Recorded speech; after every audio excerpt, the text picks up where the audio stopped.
Good evening, guys. Welcome to number 33 of the Boxing Gossip podcast series. For any new subscribers on the channel, we go live every Wednesday at 8:30 to discuss all the breaking news stories in the world of boxing. Massive bumper show tonight. Just looking down the agenda, we're going to start by discussing last week's action. We're going to be talking the Eddie Hearn bill in Hull. We're going to be talking the Box Nation bill at York Hall. We're going to be talking to Deontay Wilder bill, the drama between Deontay Wilder and Dominic Breazeale after the bill. We're going to be looking at some of the major news in boxing, some of the big fights rumoured and some of the big fights that have been announced. And then we'll go on to next week's action. Of course, we'll be discussing Haye, Bellew. We're going to be discussing Thurman, Garcia over in the States and a variety of other big fights that are in the pipeline for this week. So, yeah, massively looking forward to this show. Really going to be a big night on the podcast. So thanks to everyone who's joined. I can see we've got 40 people already. Loads of familiar faces in the chat. So good evening, everyone, and thanks for choosing to spend your Wednesday evening with us as per usual. If you are watching live, please support the show by hitting the thumbs up button, which massively aids with visibility to the channel. Right, I'm going to start by bringing in Jet. And Jet, we're going to go to Deontay Wilder versus Gerald Washington as a starting place for this week's podcast. So give us your take, mate, on Deontay Wilder versus Gerald Washington. Looking back at that fight, how do you see it? Yeah. Am I coming through all right? Or all good, mate. Okay. It was if you look back at the fight, you could see there was, Deontay Wilder was rusty. Obviously, he's been out for quite a while. And Washington, he came in. He kind of adopted a different game plan. He didn't try to box on the back foot, very low output. He actually tried to, be aggressive and come forward in spots in the fight. And I think it made for a different dynamic in the fight. Obviously, Deontay Wilder, won by KO in the 5th round. And most of the stuff that's come out from the fight is, should I say, negative in spots, with the windmill video of Deontay Wilder attempted to knock out Gerald Washington on the ropes, and Washington gets stopped. So, yeah, we don't really learn anything. Actually, I'd be lying if I said that. We learned that, if an opponent such as Washington, he gave real problems to someone like Deontay Wilder, especially in the first 2-3 rounds. And I think that's what you said in your breakdown as well of the fight on the Sunday morning. And I'd probably have to agree with that somewhat. Deontay Wilder, whether or not he was rusty, he looked very he looked very beatable in the first few rounds. For a world heavyweight champion to look that beatable, it's kind of saying something. And the guys, they're really going to pick up on that, especially going later down the line. Whether or not Deontay Wilder is actually going to face anyone, obviously Stivern's been made the mandatory. So let's see where Wilder goes from here. He's 37, 38-0. It just feels like he's been running through guys that are not on his level. So if he will ever step up, it would be welcome to the boxing fans, I guess. But nothing that really surprised me in the fight, to be honest. Washington did well in his spots, gave him trouble, but was ultimately outclassed, or the punching power caught up with him. So, yeah. Let's focus on those first 3 rounds for a second, Jet, because I scored all 3 to Gerald Washington. Do you think Gerald Washington was legitimately beating Wilder in those 3 rounds, in the sense that Wilder couldn't work him out, Wilder was getting outboxed, or do you think Wilder was more, just waiting, having a looking to try and end the fight with one punch, as opposed to trying to box and win the rounds that way? Yeah, I do think it was a bit of both, I'll be honest. Wilder is the sort of opponent that is, I would say, dare I say, easy to outbox. Not that it's easy, but he leaves himself very open. He has a very wide stance. Footwork at times is sloppy. His hand speed is pretty decent, but putting punches together isn't very You know, it doesn't look appealing from him. He looks kind of like a schoolboy rookie. You know, I know some of my cousins, they actually go to the gym, and you know, one of them is a bit of a lump. I'll be honest, and he has better technique than Deontay Wilder. I'll put it that way.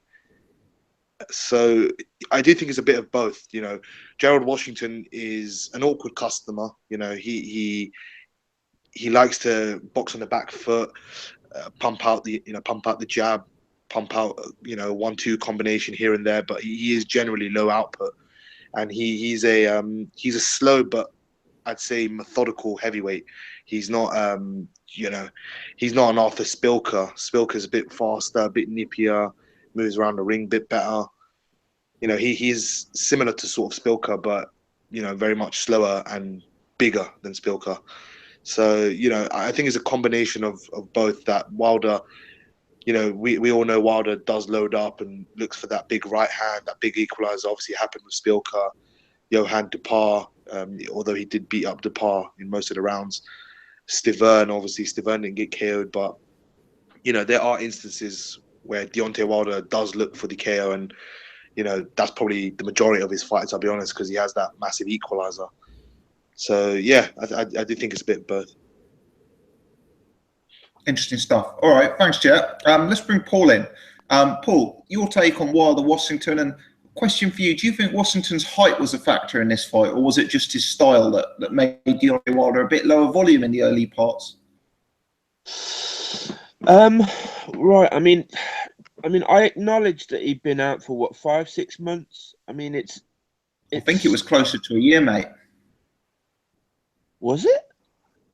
When was yeah. that? I thought it was 6.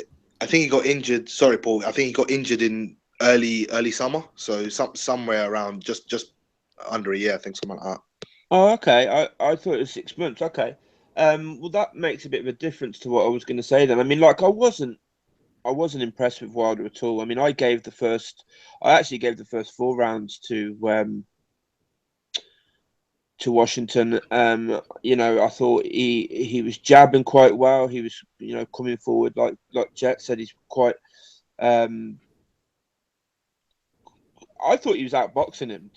To be completely honest, I mean, like, I've been saying this for a while. Wilder is he's just very, very open. His fundamentals are really non-existent. His defense is poor at best. I just think somebody with a bit of punch resistance and a bit of power of their own is going to take him out. And to be honest, I don't understand how he's gotten to nearly 40 fights without fighting anyone. To be complete, I just don't get it. Can you imagine if in like 5 years' time, Joshua was, because that's what we're talking, aren't we? Like another 20 fights, at least 5 or 6 years, at least. Yeah, you wonder if he's going to break Rocky Marciano's record, right? I know, but I mean, without fighting anybody of note whatsoever. I mean, and now they're talking about making the Stiverne fight again. I think it's an awful fight. I don't think there's any need for it to happen again. Stiverne's only gotten older and only looked more and more sloppy. I think that, you know, why? I don't get it. I don't get it. Wilder, when he was like, I don't know if anybody else thinks this as well. I think the stoppage was a bit weird. I'm not going to say it was early, because I think clearly Washington was kind of a bit hurt, but he kind of like seemed to go as if he was going to stop it, and then he didn't, and then before that he broke him up, and like he was breaking him up for no reason, and then he let him fight again, and at the point he stopped it, Wilder was only missing. I mean, he missed both of them shots. I mean, he nearly spun himself around 360. Looked like looked like there was flies flying above the ring. He was trying to swat the flies up in the air. It was absolutely ridiculous. His technique is it's comical. It's like 2 pissed up idiots trying to fight outside a pub on a Saturday night, like, you know. Is that why he's such an intriguing fighter, though? Is there? I mean, don't get me wrong. Clearly, he's better than David Price, but is there kind of like a David Price factor to his fights in the sense that he carries immense power, and that he's somewhat vulnerable, and that means that any fight he's in is potentially competitive? Yeah, I think so. I do. I think so. I think what sort of the intriguing factor about Wilder is he's got power. He's got that equalizer that yeah, that's for me, that's all he's got. But when it comes to that, he does have that in abundance. He's got awesome power, and he can probably knock just about anybody out. Obviously, he didn't manage to knock Stavern out, but Stavern's very, very durable, isn't he? Stavern can half take a shot like. I mean, for me, there's more to boxing than just power. And for me, he's got a half decent jab when he decides to use it, and power, and very little else, in my opinion, to be honest. Agreed. Do you make, like, if you look at the other big name heavyweights, if you look at Klitschko, Joshua, Fury, appreciate Fury is retired, obviously, but do you make those guys favourites against him at the present? Yes, definitely Fury. Klitschko, I don't know how much Klitschko's got left. I'm kind of when I think about Klitschko, I kind of like there's one sort of like school of thought that says Tyson beat him because he was just past it and he kind of like didn't let his hands go, which he didn't let his hands go, or Tyson was just too awkward. I'm not sure which it was, maybe a bit of both, but I kind of think that Klitschko probably is a little bit past it. But Klitschko 3 or 4 years ago, I think, would have just destroyed Wilder. And I think Joshua probably would beat him as well, to be honest. Yeah, I make those guys favourites against him, but at the same time, a Wilder win wouldn't surprise me in those fights because he's got certain attributes, especially his power, which make him a threat. So, yeah, he's certainly a fascinating fighter. Paul, there was a decent undercard for that fight. Isu Ugonu versus Dominic Breazeale. Great heavyweight fight. Hurd versus Harrison, which I haven't actually got around to seeing, but apparently it's a very, very good fight. Did you check those matchups out? And what's your take on those if you did? Yeah, I saw them both. Ugonu versus Breazeale, decent fight. Thought Ugonu looked good in the beginning. I thought he was the quicker guy. He was he was using the jab quite well. He looked pretty good for me. He seemed to just inexplicably stop boxing, drop his hands. It seemed to me almost like he totally underestimated Breazeale and just didn't think Breazeale could hurt him. He was dropping his hands, and then at the point Breazeale knocked him out, he kind of like had his hands down by his waist and was just kind of like backing off the ropes. I don't know what the hell he was doing. I think if he had have carried on boxing the way he was in the beginning, he'd have perhaps won. But props to Breazeale. He showed he's got a bit of dogging in Breazeale. Like he came back from being hurt and stuff, and it was a decent knockout. The Hurd Harrison fight I thought was a great fight. They both, like, I don't know if anybody, I don't know if you said you didn't see that one. I don't know if Jet saw that one, but they didn't half like let Leather go. It was really good. I think it was 8 or 9 rounds it went for, and Hurd eventually stopped him with an awesome right hand, I think it was. But that was a really, really good fight. I kind of like Hurd. He looks good going forward. The only thing is, I think he needs to tighten up his defense. He was getting caught a lot. And Tony Harrison's no world beater, is he? He got caught a lot for my money, but he does look pretty good going forward. So he's got good upside, I think. Jarrett Hurd. Interesting stuff. Okay, no, cheers for that, Paul. Jet, your take on those two fights, Breazeale and Harrison Hurd. Yeah, Izu versus Breazeale was a fantastic fight, actually.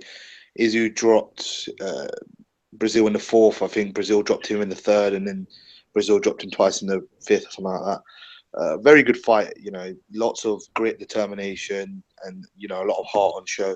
Breazeale, obviously, he came to fight in this fight, not in the Joshua fight, but definitely this fight, and he really put it on and gave the fans a show. Izu, I thought, was defensively inept. Kevin Barry, him, obviously he's with Parker.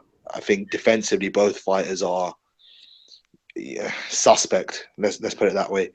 So Izu really needs to tighten up, especially he's a 6'3" heavyweight who's moved up from cruiser, and obviously he can't make cruiserweight anymore. He's a big muscular guy, but against guys who are the size of Dominic Breazeale, 6'7", 6'8", you can't be taking level like that of big heavyweights like that. So yeah, and there's some guys in the chat who, shout out to the people in the chat, they've said Izu punched himself out, so it was exhaustion as well. So he kind of needs to work on that. If he's not going to be blowing away guys, he needs to put his mark on throughout the whole fight, not just in the first 3-4 rounds and try and blow them out. His opposition prior to Breazeale has been awful, so that, I guess that says it all really. Hurd versus Harrison, not the greatest of fights. It was okay.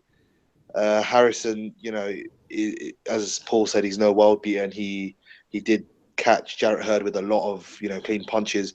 Jarrett Hurd has this sort of clamshell defense, Martin Murray type defense, but even then he still gets caught a hell of a lot, and he's not going to be able to take those punches from the top 154 guys. For me, I think he's probably the most beatable champion at 154. If Brook was going to move up and he wasn't going to face Spence next, I'd actually easily pick Brook to beat Jarrett Hurd. So he's decent, but he's a beatable, he's a beatable opponent for some guys out there. Liam Williams, I think, could beat him as well, I'll be honest. So yeah, there are opponents there for Jarrett Hurd. Obviously, he's an American, so he could get a unification with the lighter punching Charlo, who's facing Charles Hatley next. Eric Stanley Lara as well. He could get a unification with him. So if he's looking to cash out, he can go down that route. If not, then there's a few guys that he could face, there or thereabouts. Definitely, mate. Definitely. I'm going to mix it up now and ask you something slightly different. But as you'll probably be aware, there was an aggressive brawl after the Wilder-Washington main event that apparently involved Wilder and or his team, Breazeale and his there seems to have been a pretty unpleasant incident, which was mildly violent as a minimum. Did you see this story, Jet? And did you have any instinct on this? A lot of people are suggesting this is to build a fight between Wilder and Breazeale, so Wilder can get to 40-0 by beating Thurman and Breazeale. But from my money, it didn't actually look like a fabricated incident. It more appeared to be quite nasty. So just wondering if you had an instinct on that, mate. Yeah, I mean, I did hear the story, and I heard Breazeale obviously put out a statement saying he was attacked by Wilder's team or something like that. So, I'm not surprised. I think it's probably fake beef that they've kind of constructed, similar to the Haye Bellew sort of situation. Although at least Haye Bellew is kind of entertaining. This fight is, I do not want to see Dominic Breazeale taking an absolute pasting from Wilder for him to get to 39-0 or something like that. It's embarrassing for the sport. Like, if it's legit, I consider it from the legit perspective, then Wilder and his team, or his team especially, should be ashamed of themselves. You're WBC heavyweight champion, probably the most prestigious belt in the whole world, as a heavyweight as well. And, his team are disgracing his name. So if it is legit, you know, they should be really disappointed in themselves. If it's not, then kind of both teams need to, you know, look at themselves in the mirror and just go, you know what, this is just pathetic, really, to be honest. You know, Breazeale getting another world title shot of beating Izu, who's a prospect who fought absolutely nobody, is pretty embarrassing. So yeah, I mean, obviously we don't know if it's fake or not, but for me, I'd be inclined to say it's probably fake beef that they've kind of constructed, and they're trying to make a build a fight between Breazeale and Wilder, and get an easy win for Wilder as well. Yeah, I think you're not the only one with that opinion. Yeah. Paul, is this a bad look for boxing, having the WBC heavyweight champion bare knuckle brawling after a fight, or is this good? Is this, you know, creating hype, creating interest, raising profiles? Where do you stand on that? I mean, it really, I think it depends on whose side of the story you believe. You know, if you believe what Breazeale was saying, then it's not good for boxing, given that the guy's missus and kids were supposed to have been there. For me, that's just a no-no. Like, boxers attacking each other outside of the ring's a bit of a no-no anyway. You kind of like generally leave that for the ring, don't you? But doing it in front of someone's kids, if that is what's happened, then that's pretty disgusting for me. But again, it's kind of, I didn't see the footage just because everybody that I asked about it said, don't bother, you can't see anything. And so it's just one of them things, isn't it? There's two sides of the story. According to Wilder, Breazeale had accosted his brother or something in the arena, and Wilder wanted to go up and sort of like ask him about it or whatever. I mean, who knows? Maybe it's fake, maybe it's not. But if like I say, if there was kids there when it happened, then that's kind of out of order for me. Do you think we'll see the two guys fight in a ring, or do you think this is more going to go down the sort of police route? God, I hope not. God, no. I mean, maybe. I mean, I don't know why we're surprised anymore when Wilder cherry picks, because he's been doing it for the last 15 fights. I mean, you know, other than Thurman, who has he fought? I mean, even Thurman isn't a great opponent, but like in all honesty, I mean, Thurman or Spilker is probably his best opponent. And I don't think either of them are really. I mean, neither of them are elite heavyweights. No, Thurman is fringe top 10 at a push. And that's the only top 10 Wilder's fought, really, isn't it? I mean, that's, you know, given that Joshua's fighting Vlad in his like 18th or 19th fight, the fact that Wilder's at nearly 40 fights, and we're looking at, you know, somebody that just got handily dispatched by Joshua. We're looking at a situation where maybe they're trying to, you know, fabricate some sort of beef between the two to sell a Wilder Breazeale fight. It's just a bit shit for me. I'd like to just see him try and unify with one of the other belt holders. I'd like to see him try and push for a Parker fight or an AJ fight after the Vlad fight. You know what I mean? That's what he should be doing at nearly 40 fights. You know, really. Definitely. He's got a weaker resume than Joseph Parker. He'll have a weaker resume than Anthony Joshua after Joshua fights, you know, Vladimir Klitschko. It's getting to a point where it's just like completely losing faith, you know. But anyway, there we go. We'll move it on, and we'll keep the pace fairly quick through the rest of last week's action, so we can get on to the rest of it. But Paul, did you watch the Sky card in Hull? Yeah, I saw a couple of the fights. Remind me of the So Gavin McDonald versus Ray Vargas was the main event. On the undercard, you had Tommy Coyle versus Rakeem Noble, Luke Campbell, David Allen. Oh I did. I saw I saw all of them. Yeah, I mean, obviously, I know there's a lot to get through, so I'll try and keep it a little bit brief. Gavin McDonald, spirited, but just nowhere near enough. I had him losing all but 2 rounds. I think I gave him 2 rounds towards the end and whatnot. You know, good tank, and if he'd have sort of like went for it a bit more earlier on, maybe he could have done a little bit better. But I thought he won the fight. I thought he lost lost the fight. You know, handily. I was very disappointed with Ian John Lewis's scorecard. That's one thing I will say. Friend of the channel and everything, I know, but I just I don't know what he was watching. Maybe he had his eye on another fight and got confused. I don't know, but that's not what I saw. But Tommy Coyle looked good, I thought. You know, I like Tommy Coyle. I like the way he fights and stuff. You know, Noble.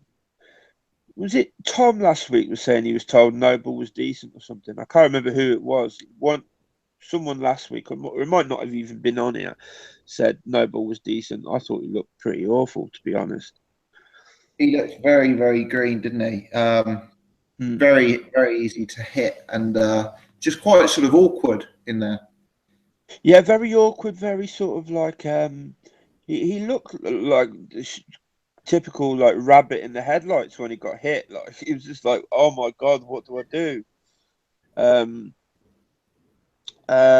Luke Campbell, I mean the opponent, my god, the opponent was just like absolutely terrible. I don't know if anybody else noticed this, but like the opponent when he came out, he was like, he looked like he was trying to lick his balls or something. He was like bent right down, like he kept bending right down, right like forward. If anybody watches it back, just check it out. It's like quite bizarre to watch. Just extremely wild and just didn't have very much at all. I thought you know, Campbell looked good, but how much can you really take from a fight like that? I think it was just a stay busy fight, wasn't it? To be honest. Yeah. I mean, that's certainly what it turned into, even if it wasn't originally intended. Jet, let's bring you in on that whole bill. First and foremost, Gavin McDonald versus Ray Vargas.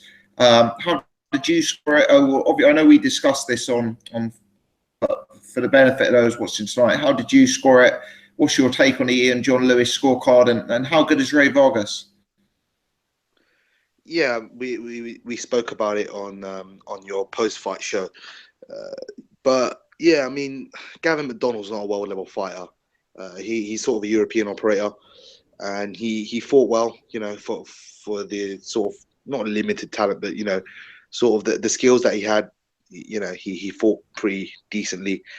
I scored about 8-4.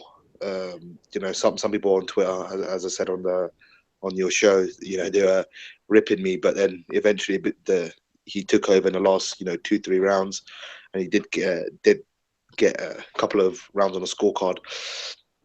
So yeah, 8-4. Ian John Lewis's scorecard was absolutely awful. You know, one of it can't even be one of the worst scorecards, because you have to consider Beltran versus Ricky Burns as one of the worst scorecards, whoever the judges were there.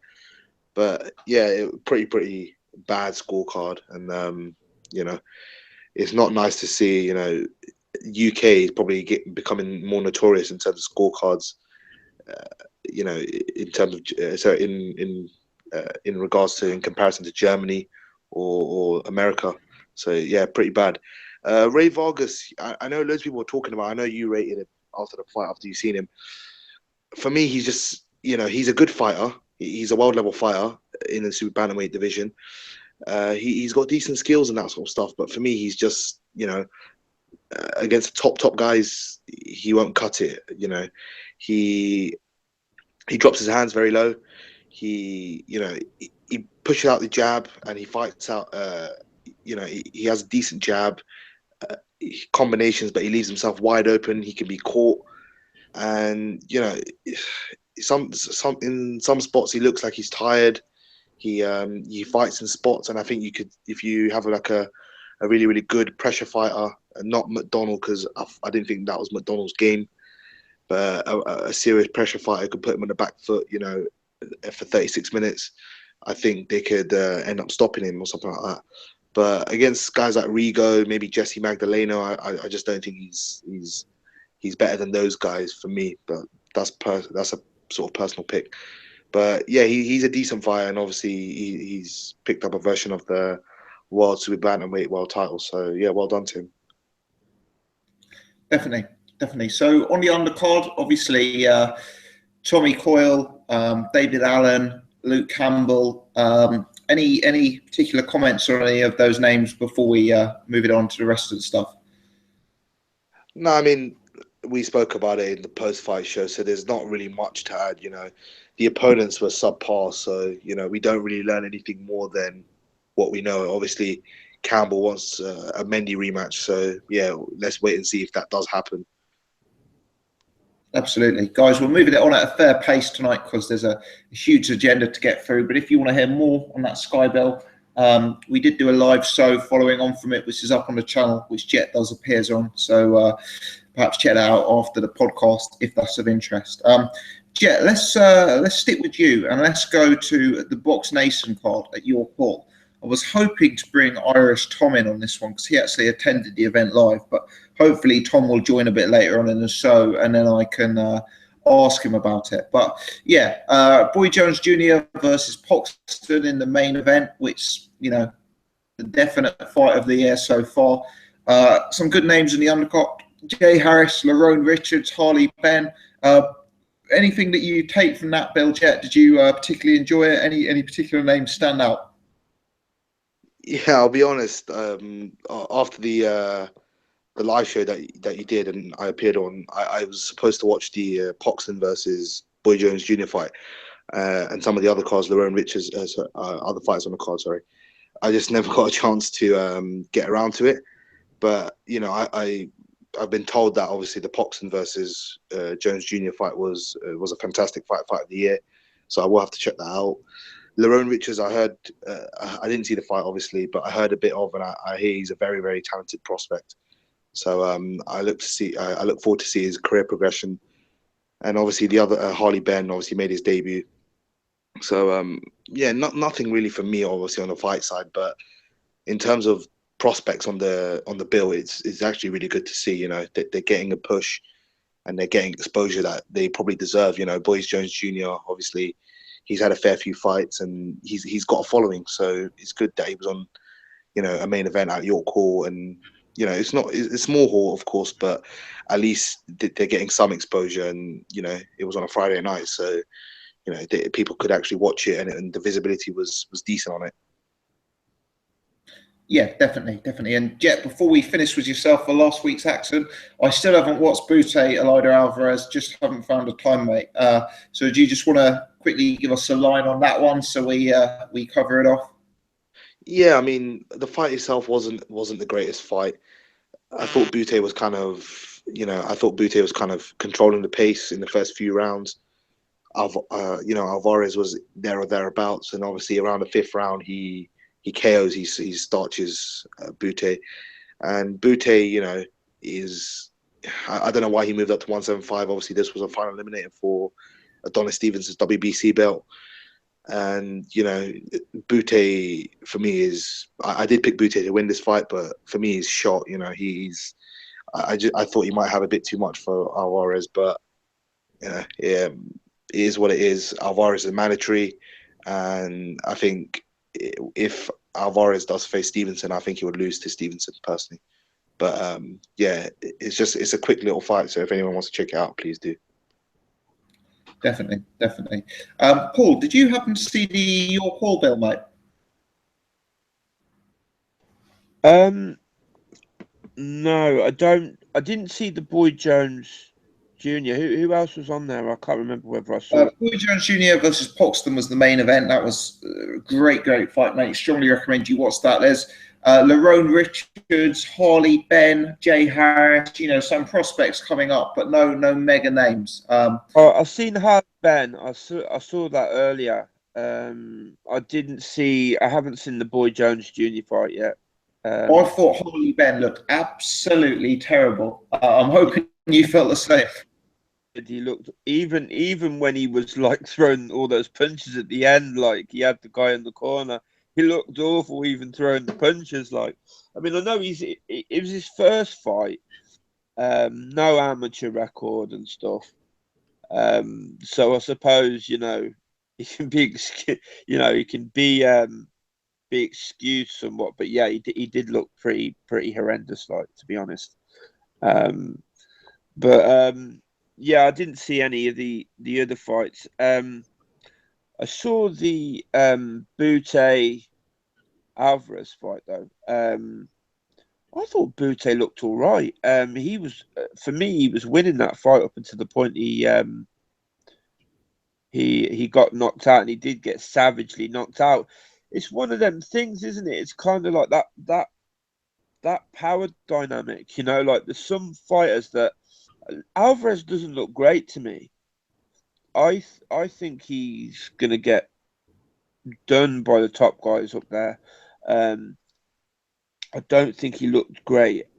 I thought Butte was moving quite well. He was putting it on him. He was putting his combinations together quite well. And then he just got caught cold, and he just got iced. He just got totally iced. But yeah, I haven't really got any more to say on any of that, to be honest. I didn't see, like I said, I didn't see the Boy Jones Jr., but it was a good fight, was it? Oh, mate, I think it's the best fight of the year so far. It's absolute brilliant fight. Yeah. If you get yourself a spare hour, strongly recommend you. Will do. Yeah. You have a look at that one. Cool. Definitely, mate. Cool. And when we get Irish Tom on, I think he was ringside for it, so we'll have to ask. Yeah. So cool. Yeah, well, I was gonna go as well. My cousin was driving up, and he let me down at the last minute, and I didn't feel like going on the train or spending the money on cabs and shit, so I didn't bother. Like, yeah, fair enough. It's a bit of a mission, isn't it? If you get let down at late doors, I guess. Yeah. Cool. Okay. Well, that concludes our analysis of last week's boxing. I know we rattled through that at quite a pace because there's a hell of a lot more to discuss as we move on to the news and look at next week's boxing. So if you want to hear more of it or in more detail, I did do post-fight reaction shows to both the Box Nation card and the Hull card, and there are reaction videos to the Breazeale Agonu fight and Wilder Washington. So if you want more in depth, it is up on the channel. It's just we can't go through it in the normal level of detail tonight. But let's move it on. And we've got 106 people watching live with us now. So shout out to those 106 of you watching live, and 52 of you have chosen to hit the thumbs up button. So massively appreciate that support. Thanks. But let's move it on to the news. Put down to discuss was that Thurman has been made the WBC mandatory to face Deontay Wilder, but that's already come up. So we'll maybe give that one a pass, seeing as I think we all are of the same opinion on that. So, Paul, I'll stick with you, and I'll ask you about Eddie Hearn's Liverpool bill, which he's announced, which features Martin Murray versus Gabriel Rosado, as well as Rocky Fielding versus John Ryder for the British title at super middleweight. Are those fights you're looking forward to, and what's your reaction to those announcements, mate? Yeah, I'm looking forward to both of them, actually. I think I like Rosado. I mean, he took a hell of a beating off Triple G, and he just would not give in, man. He would not quit, and I like that. I think it'll be an absolute war. It'll be an absolute war because they're both guys that, they're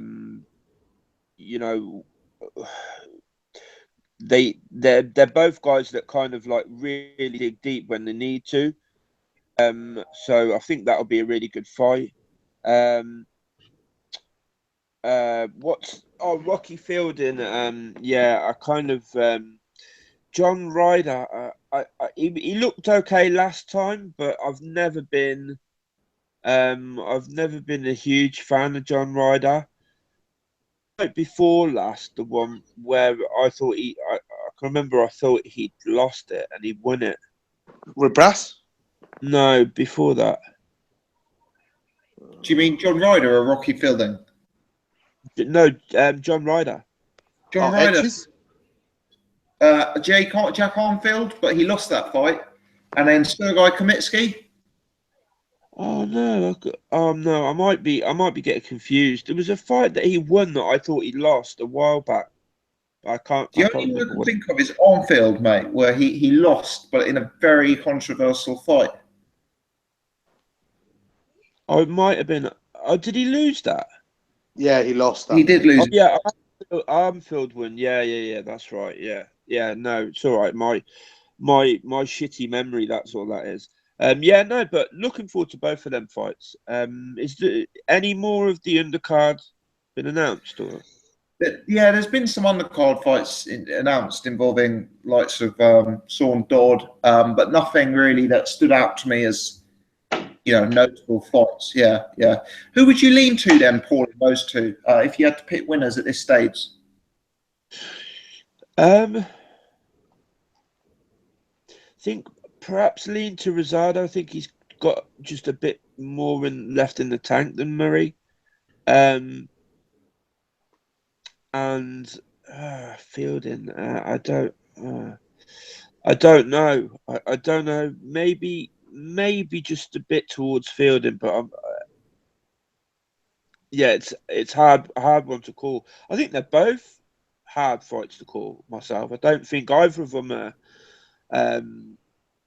They're close to 50-50 fights, both of them, for my money. I don't know what you guys think. Yeah, I think, they're not elite fights, but they are competitive fights, which is something that's good to see. I narrowly edge towards Fielding over Ryder by a whisker, and I do pick Murray over Rosado. Rosado has got 10 losses on his record, and I just think Murray might have a bit more boxing class. But for me, the biggest concern with Murray is whether he can step back down to 160. That's going to be a big weight cut for him. And I always get concerned when you see a fighter who's moved up in weight moving back down. On that, competitive matchups? Yeah, but in comparison to some of the other fights made, definitely there are some good fights. I'd pick Murray to win against Rosado. I just think offensively he has a bit more to offer. It'll be a good fight though. It'll be a really good scrap. And the Fielding Ryder fight, that's not an inspiring fight, but in terms of competitiveness, it'll be semi-competitive between, at a certain level. I think Fielding will probably win that fight in terms, just due to like the height and weight dynamic. I think John Ryder's not a super middleweight, and I think Fielding is a natural super middle. He's much bigger, probably punches a bit harder, and he's got the longer reach. So I think if Fielding can just box, he could probably keep John Ryder on the back foot and win the fight. So yeah, those will probably be my picks for those two fights. I think Fielding's definitely a harder puncher than Ryder, yeah. I think Ryder's one of those guys who may find himself between weight classes.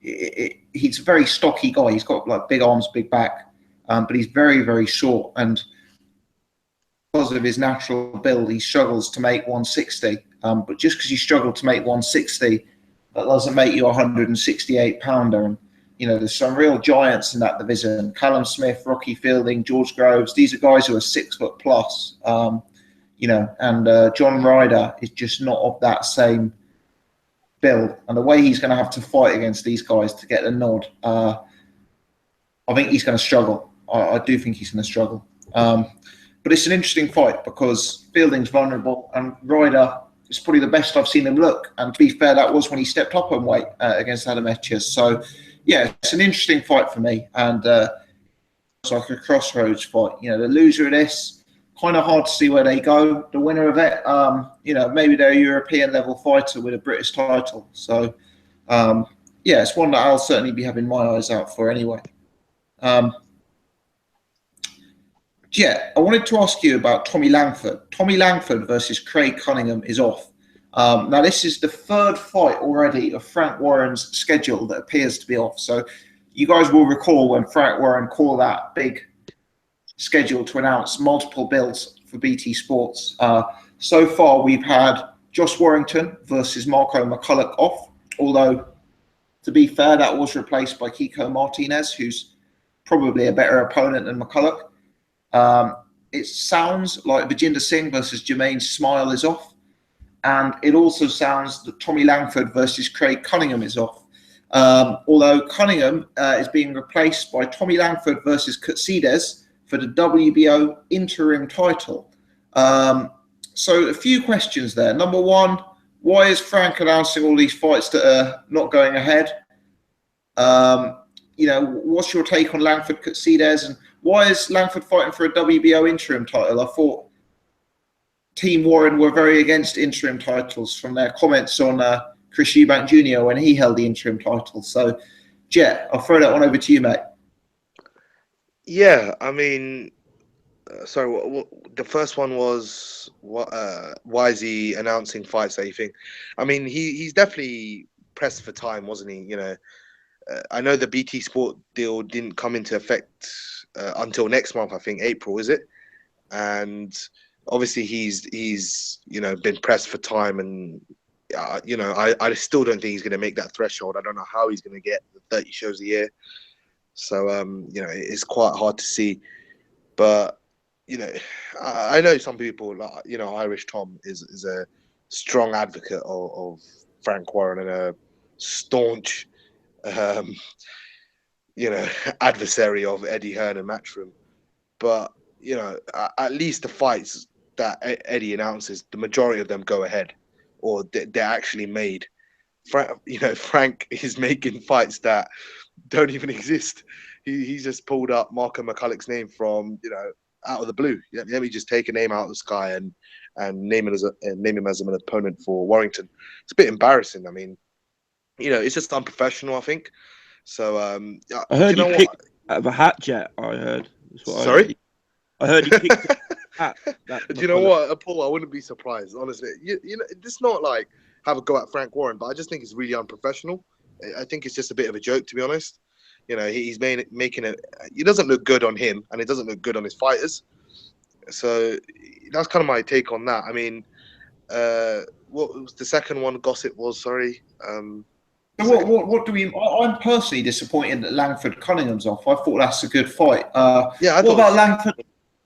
I haven't seen much of Kutsides. Yeah, I think it was his last fight, the fight before he fought Antoine Douglas, who was a undefeated American prospect, 160 prospect, and he battered him. I'll be totally fair. He completely, you know, battered him around the ring for 10 rounds, and he stopped him in the final round, I think. So if anyone wants to go see that stoppage, it wasn't a brutal one, but you know, he was getting beat up pretty bad, Douglas, and his coach in the corner gave him some Mike Tyson advice, and it went viral on YouTube. So yeah, if you want to check out some of his work, check that fight out.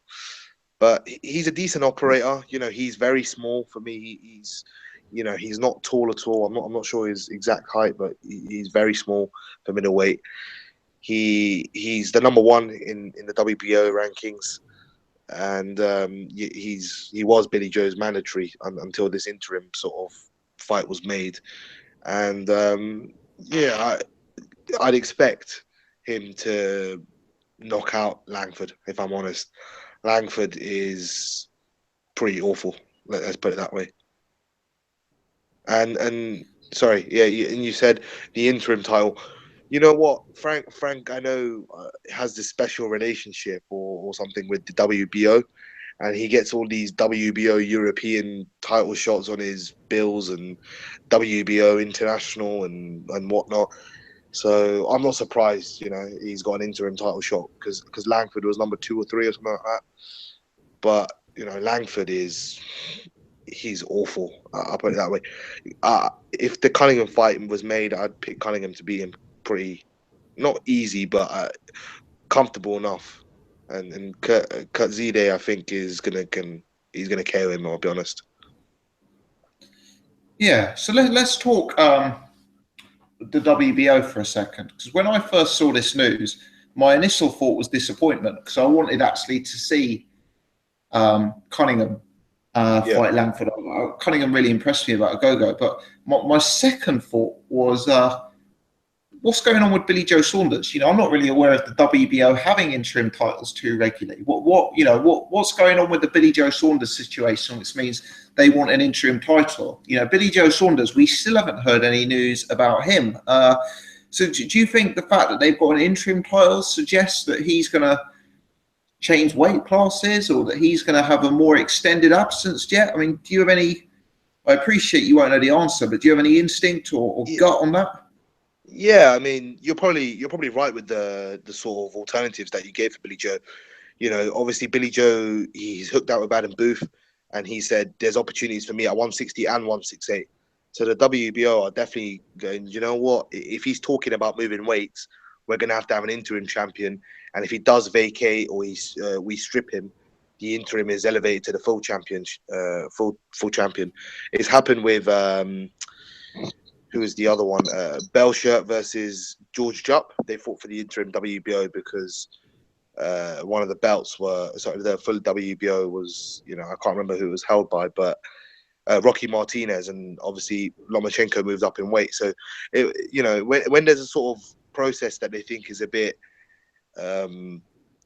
something may happen that they're not aware of, then I think they've probably they're just taking this precaution and kind of made it for an interim belt.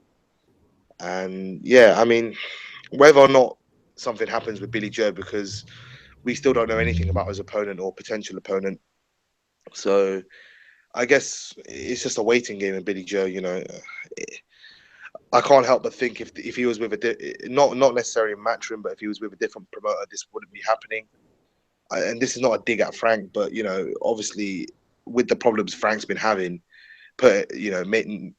naming the opponents and not having contracts signed and this, that, and the other, I don't really know what's going on. Obviously, they had a deadline with Hughie Fury as well, so and they just about made the deadline. So, Frank is becoming a bit notorious for not having contracts signed and not having names announced and that sort of stuff in its entirety. So, I don't know. Billy Joe, I just hope he gets a move on soon, because he's kind of pissing his career down the drain, I'll be honest. Yeah, it would be a disaster for Billy Joe if he goes to 168. It would be a complete waste of talent, but that's my opinion. Jet, you mentioned the Hughie Fury situation, which is something I was going to come on to later, but seeing as you raise it, it's probably a good point, actually. That is another very, very, very odd situation, and I'm convinced there is something going on behind the scenes. Whether it's this UCAD hearing, whether it's that there's some sort of ban or threat of a ban, whether it's that they're nervous about going to New Zealand if Peter Fury can't get a visa.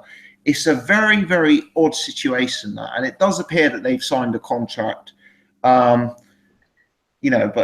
they only signed it after being called out by the WBO president on Twitter. It's all very, very odd. Do you have any sort of feel as to what on earth is going on there? Yeah, it's very weird, isn't it?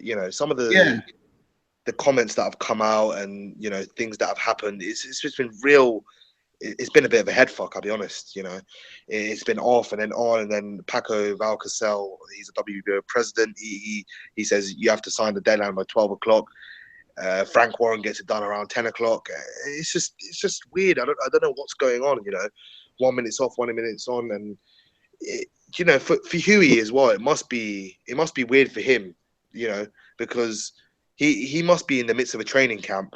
So whether or not he's actually training or he's not actually doing anything is, it must be a bit of a head fuck for him to be honest as well.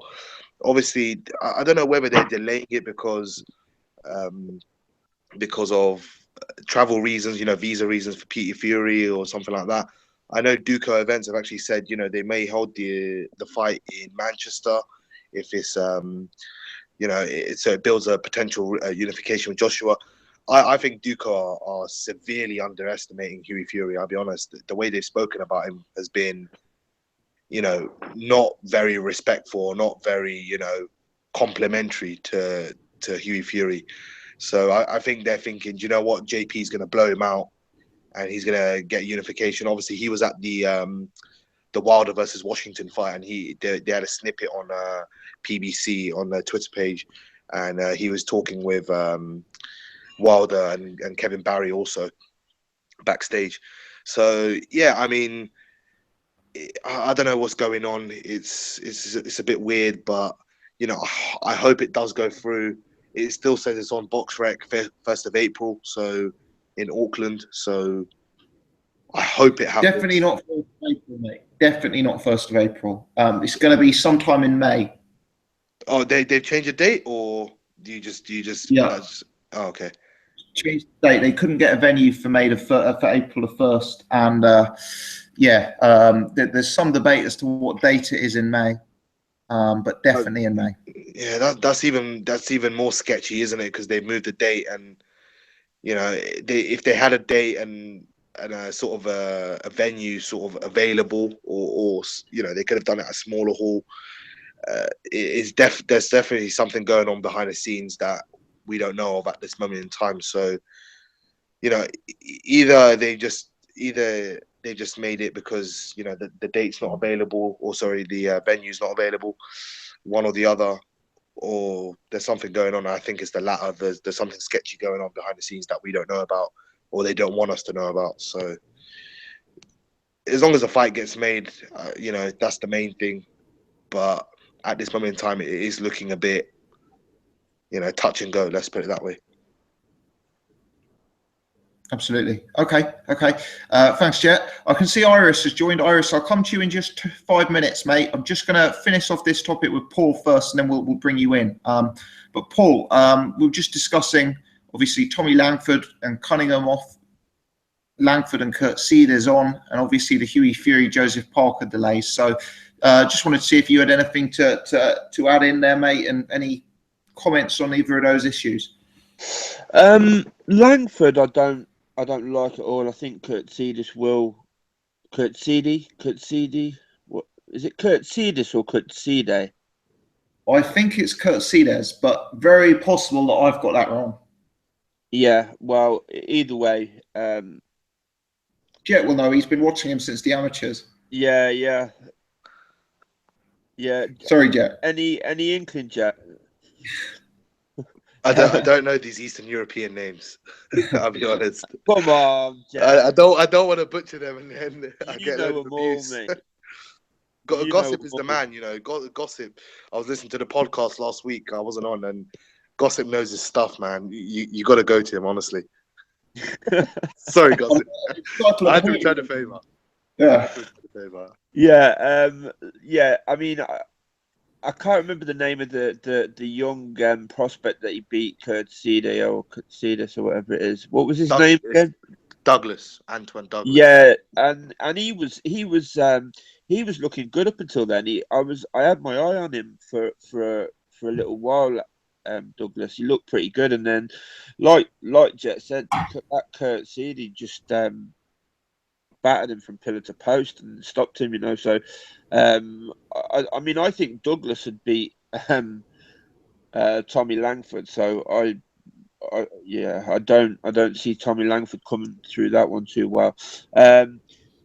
Hughie Fury, I mean, it's weird. It's kind of like when the whole Tyson Fury, Hughie Fury, the PDs thing happened, I just started thinking about that back knee. It's like a typical sort of like characteristic of somebody that's on the steroids. So I mean, I mean, it's not to say they are, but It just worries me that now they've, it's gone quiet. The date's been changed, and then this UCAD hearing is now apparently coming back. I don't know. Are they having the UCAD hearing now, or what? Yeah, the UCAD hearing scheduled for April. So, everyone's lost faith in this proceeding, but hypothetically, we should know the results of that hearing before the Joseph Parker fight. So right. I mean, it strikes me as just really weird. Why? I mean, it was postponed like a couple of months ago, wasn't it? And then it was supposed to be happening like the following week or whatever. I don't understand, why has it got to be April now? Because so what happens if in April they have this hearing and he's found guilty and he's banned? It's very, very, very unclear, because one of the factors is that because this has dragged on for so long, the actual failed test is very historic now. I believe it's about 2 years ago. Now, in my understanding, it's very possible that a ban can run from the time of when someone was found guilty.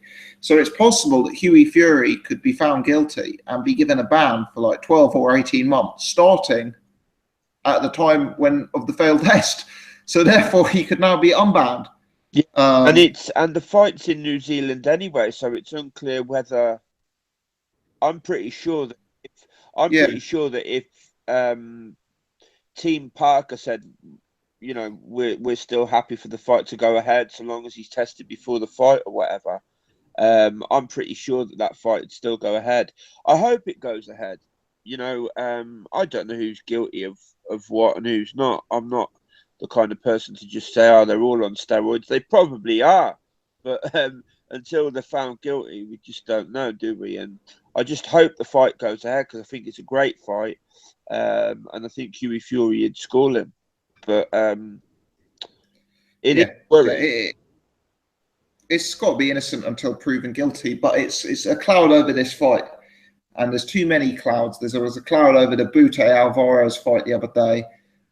And it's not a good look for boxing. But anyway, let's bring Irish Tom in. I was going to say, before you let Irish out of the cage, did anyone else see Vargas? Ray Vargas's back. He had a lot of acne on his back in the McDonald fight. It seemed a bit suspect. I don't know if anyone else saw that. Just wanted to mention another one thing. Yeah, just wanted to mention that since we were talking about that. The clinical term is back knee. To be fair, I've got a case of back knee at present, and I can promise that I haven't taken any steroids. Here we go. All the lies are coming out now. Oh, PD scandal for BG. Look, fuck. I know. No wonder I'm looking pretty muscular. No wonder his guns have got bigger progressively. Jesus. Yeah. Ain't you going for having some sort of marathon soon or something?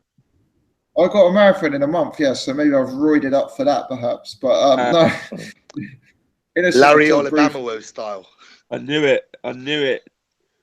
There we go. Ben Johnson over again. Sounds more like singles to me. There you go. Well, here he is. So Irish, your fans were very worried, mate.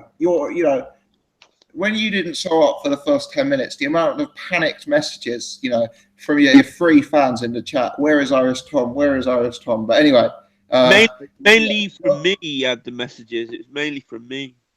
Don't worry about it, boys. That was just I paid Jet some money to get his army of bots on to give me some representation. Where does this come from? I don't understand. I don't understand. Oh, goodness. I'm only able to talk for about 5 or 10 minutes, Gossip, because I'm back in Ireland. I'm back in the wilds and the boglands of County Meath, so I can only do 5 or 10 minutes. I just gave a quick shout in. Oh, fantastic! Well, thanks very much for doing that, mate. First and foremost, I'll stick with you then for 5 or 10 minutes. But first and foremost, how did you enjoy Friday night at your call? Oh, it was great. Yeah, Jesus, it was really good. I saw the Boy Jones Jr. match was really, it was the best fight I ever saw live. It was amazing. A really, really top. Actually, a good quality fight. Weirdly, like I know you when you're watching on the telly, you guys had it quite. You had it like 7-3 or 6-4 for Paxton, But when we were at the fight, we had Boy Jones Jr. winning going into that last round. So Wow. the difference between watching a fight live and watching on the telly. The one thing I think that maybe been the difference, I don't know what it looked like on the telly, but a lot of time when Boy Jones was being pushed back onto the ropes and Poxon was unloading on it, Boy Jones actually showed a lot of good defense. Live, it seemed that he was throwing 6 or 7 punches and maybe landed one, and Boy Jones was, hitting him with 2 uppercuts or something. So in live, in a lot of those exchanges where Poxon was super putting under pressure, it looked like Boy Jones came out of them better. So we had them leading 5-4 or 6-3 going into the last round. But, it didn't matter. It was a great fight. But, it probably depends where you're sitting as well. But I'm a Boy Jones Jr. fan, so maybe I was biased. But the 3 boys that was there, we all had Boy Jones Jr. winning going into the last round. Wow. Well, let's hope he comes again, because he's a very, very entertaining fighter. Did you see anyone on the undercard who stood out as particularly good, or one in particular perhaps who stood out as particularly bad? We saw Harley Ben. Harley Ben was fighting at 168 pounds. No joking, he should be fighting at 147, I think. Fair play to him, he won it, and I think the guy, well, I heard one of his interviews that he was suffering from depression or something, and he kind of looked like a guy who was a bit like that it was a bit depressed or something. But like when he won, he was really buzzed. He was really buzzed out of his mind. It looked like he was really enjoyed having a fight. But and he did hurt the guy with a shot. I thought after the first round, I thought Harley Ben is just very low level, but he did hurt the guy. Maybe he has a bit of something, but I think he's quite old, and he's about 2 stone heavy. So whether he'll actually put it all together and seriously try and make a career out of it, I very much doubt it. Fair enough. And Tom, did you have any comments on any of last week's boxing? Maybe Wilder, or maybe Ian John Lewis's scorecard in the McDonald fight? Oh my God, that scorecard was bad. Seriously, I thought that they couldn't. I'm so naive. After the Solis fight, after all of these ones, I was so naive. You tweeted me saying not even Eddie the Envelope can save him here. I did. I was thinking, because I was watching it now, and I had a 10-2, and I was trying to be quite generous. Like, I don't know, like, I could see somebody giving that 12-0, and I wouldn't be able to argue with it. Because, it's one thing saying a guy did better in a round, and it's another thing giving him the actual round. So, like, I'd say, if you were to look at any of those rounds that we say that Jamie McDonald won and look at them in isolation and give them to somebody who doesn't know the result of that fight, I think, quite a lot of those rounds could even still be scored to you, man. So I had a 10-2, and I thought I was being fairly generous. Like, I can understand people giving it 8-4, but I think, sometimes we can get caught up in the commentary and all that. Couldn't believe it. It was a terrible card. Man, whoever gave that tip to me for Raheem Noble, I must send them a bullet in the post, because they burned my money. Raheem Noble was dreadfully poor. I don't know how people thought he was going to have a chance in that fight. He was very poor level. The other thing I'd like to say about Boy Jones Jr., though, is I've never ever in my life seen a guy throw more uppercuts than jabs in a fight. Have anybody ever seen that? Yeah, especially when they are the rangiest guy in their division, right? Yeah, I know, very weird. And he rarely jabbed, and I think he needs to work on his jab. For a few bits, small bits in some rounds, he tried to keep him off him. But I think that Boy Jones doesn't have a good jab. I think that's his problem, and I think that he needs to work on that jab to be able to keep space, because he's not going to be able to walk everybody down. I know that's his style, but you got to have different styles to your ball. But he's a young guy, and he hasn't had much amateur experience. So if I was him, I'd work on his jab. I saw Chelly as well. You thought he was really good. When we were at the fight, we all thought he looked like a monster when we see him in the ring. But we thought the guy he was fighting was so poor. He was so poor. Yeah. And he didn't throw one jab hardly. He just tried to bum rush him with big hooks and things.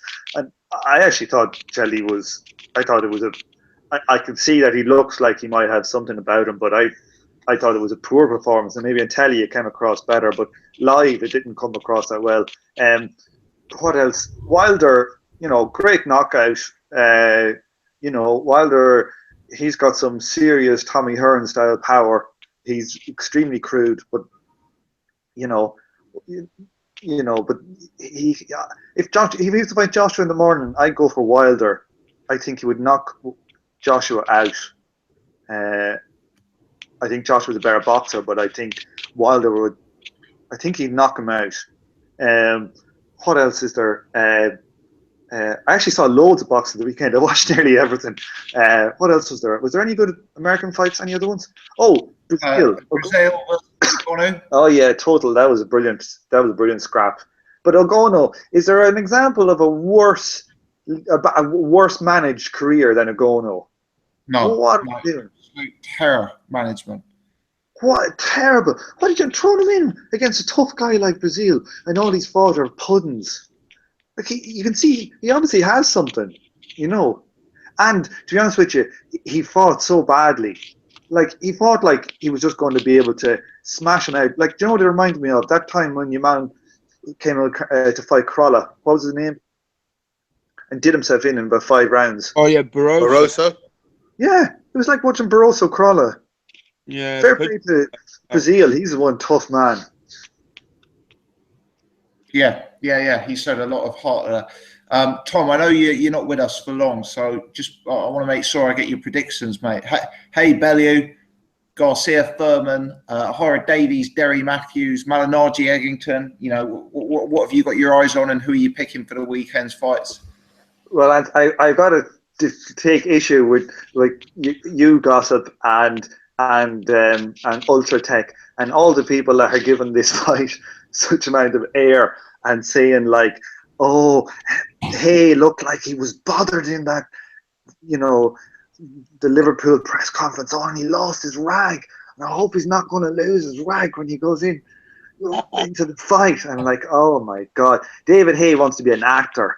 He knows what sells. Now he's saying, oh, my ankle's not good. I don't know if it's blah, blah, blah. It's like they're pulling every trick in the book. And this fight, well, it won't go 6 rounds. If anybody wants free money, you get 17 to 20 on under 5.5 rounds. So that is not a fight. And that will be, people are going to be giving out about this. The only hope Tony Bellew has is that David Haye is really old and he can't fight 4 or 5 rounds. That's his only hope. Who else? What else is there? I go for Thurman. I think Thurman will win a points decision, like an 8-4 type decision. Who else is there? Malinaji, Eggington, and also Ohara, Davies v Derry, Matthews. Yeah, Ohara, Davies. Selby. And Lee Selby. Yeah, I think Lee Selby is due for an upset, and Ohara, Davies will win. And Eggington against Malinaji. Ooh, that's a pick and fight. What are the odds like on that? They're neck and neck. Irish Tom, I checked them. They're neck and neck. I think they're about like 2.3 on for both guys on Bet365. So they're very very even. Can't split them. Yeah, I think I put I'm just err on the side of the. I know Paulie's kind of slick, but he's been got to by pressure. Tom, sorry to butt in, mate. They're not actually that even. Best price for Sam Eggington is 7 to 12, so just over 1 to 2. Paulie Malinaji available at 15 to 8, mate. Oh, they drifted out. Jesus Christ. Sorry, gone. Yeah, no, I don't hassle. I think those prices are about right. I think Paulie is kind of slick, but he's been gotten to before by pressure fighters, and he's, when was his last fight? He fought that Italian lad in 2002. When has he fought since then? No, I don't think so, no, mate. And he's kind of old, and he's coming and hawing about coming back and all that. So, like, I think Eggington should be able to do it, but I know I think it's probably, it's a close fight, whether it'll be a good fight or not. I think Eggington will do it. Do we have any American fights this weekend? Oh yeah, that's it. Just Thurman. Is there nothing else? There's 1 or 2 fighters on the undercard, but not competitive fights. Yeah, Erickson Lubin on the undercard, who's highly rated, etc.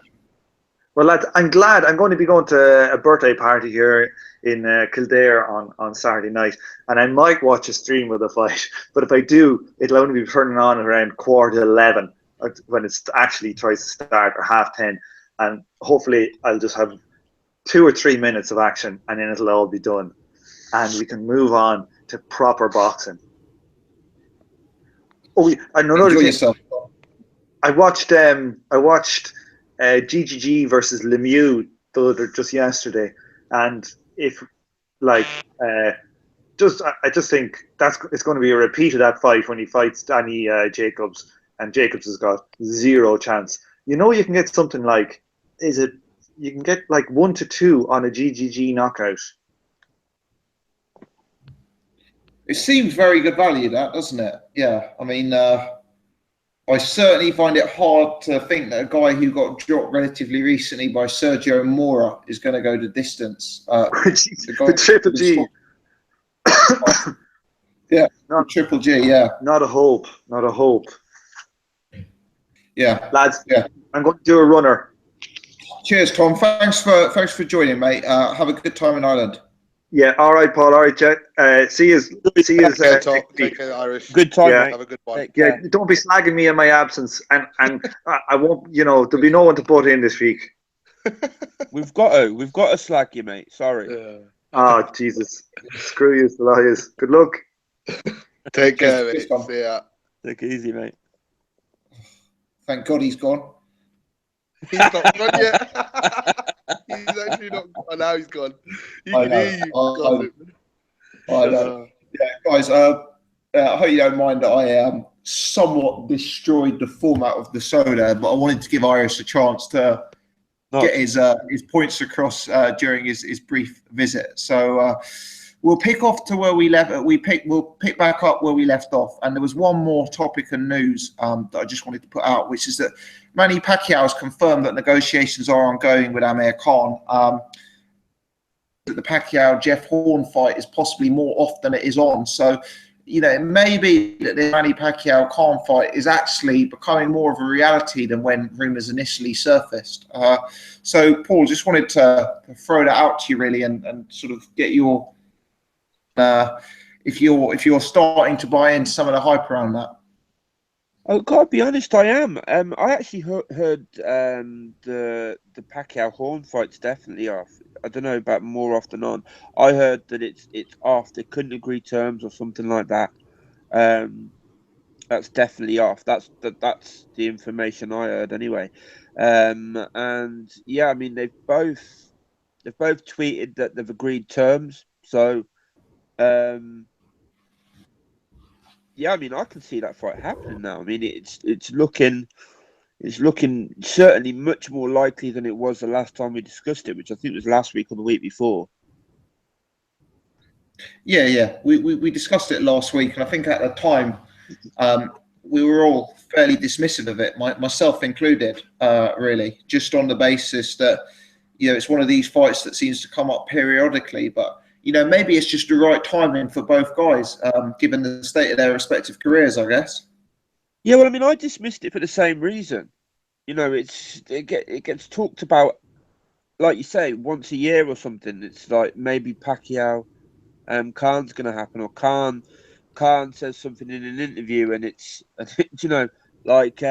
so I kind of dismissed it out of hand, really. But looking likely now.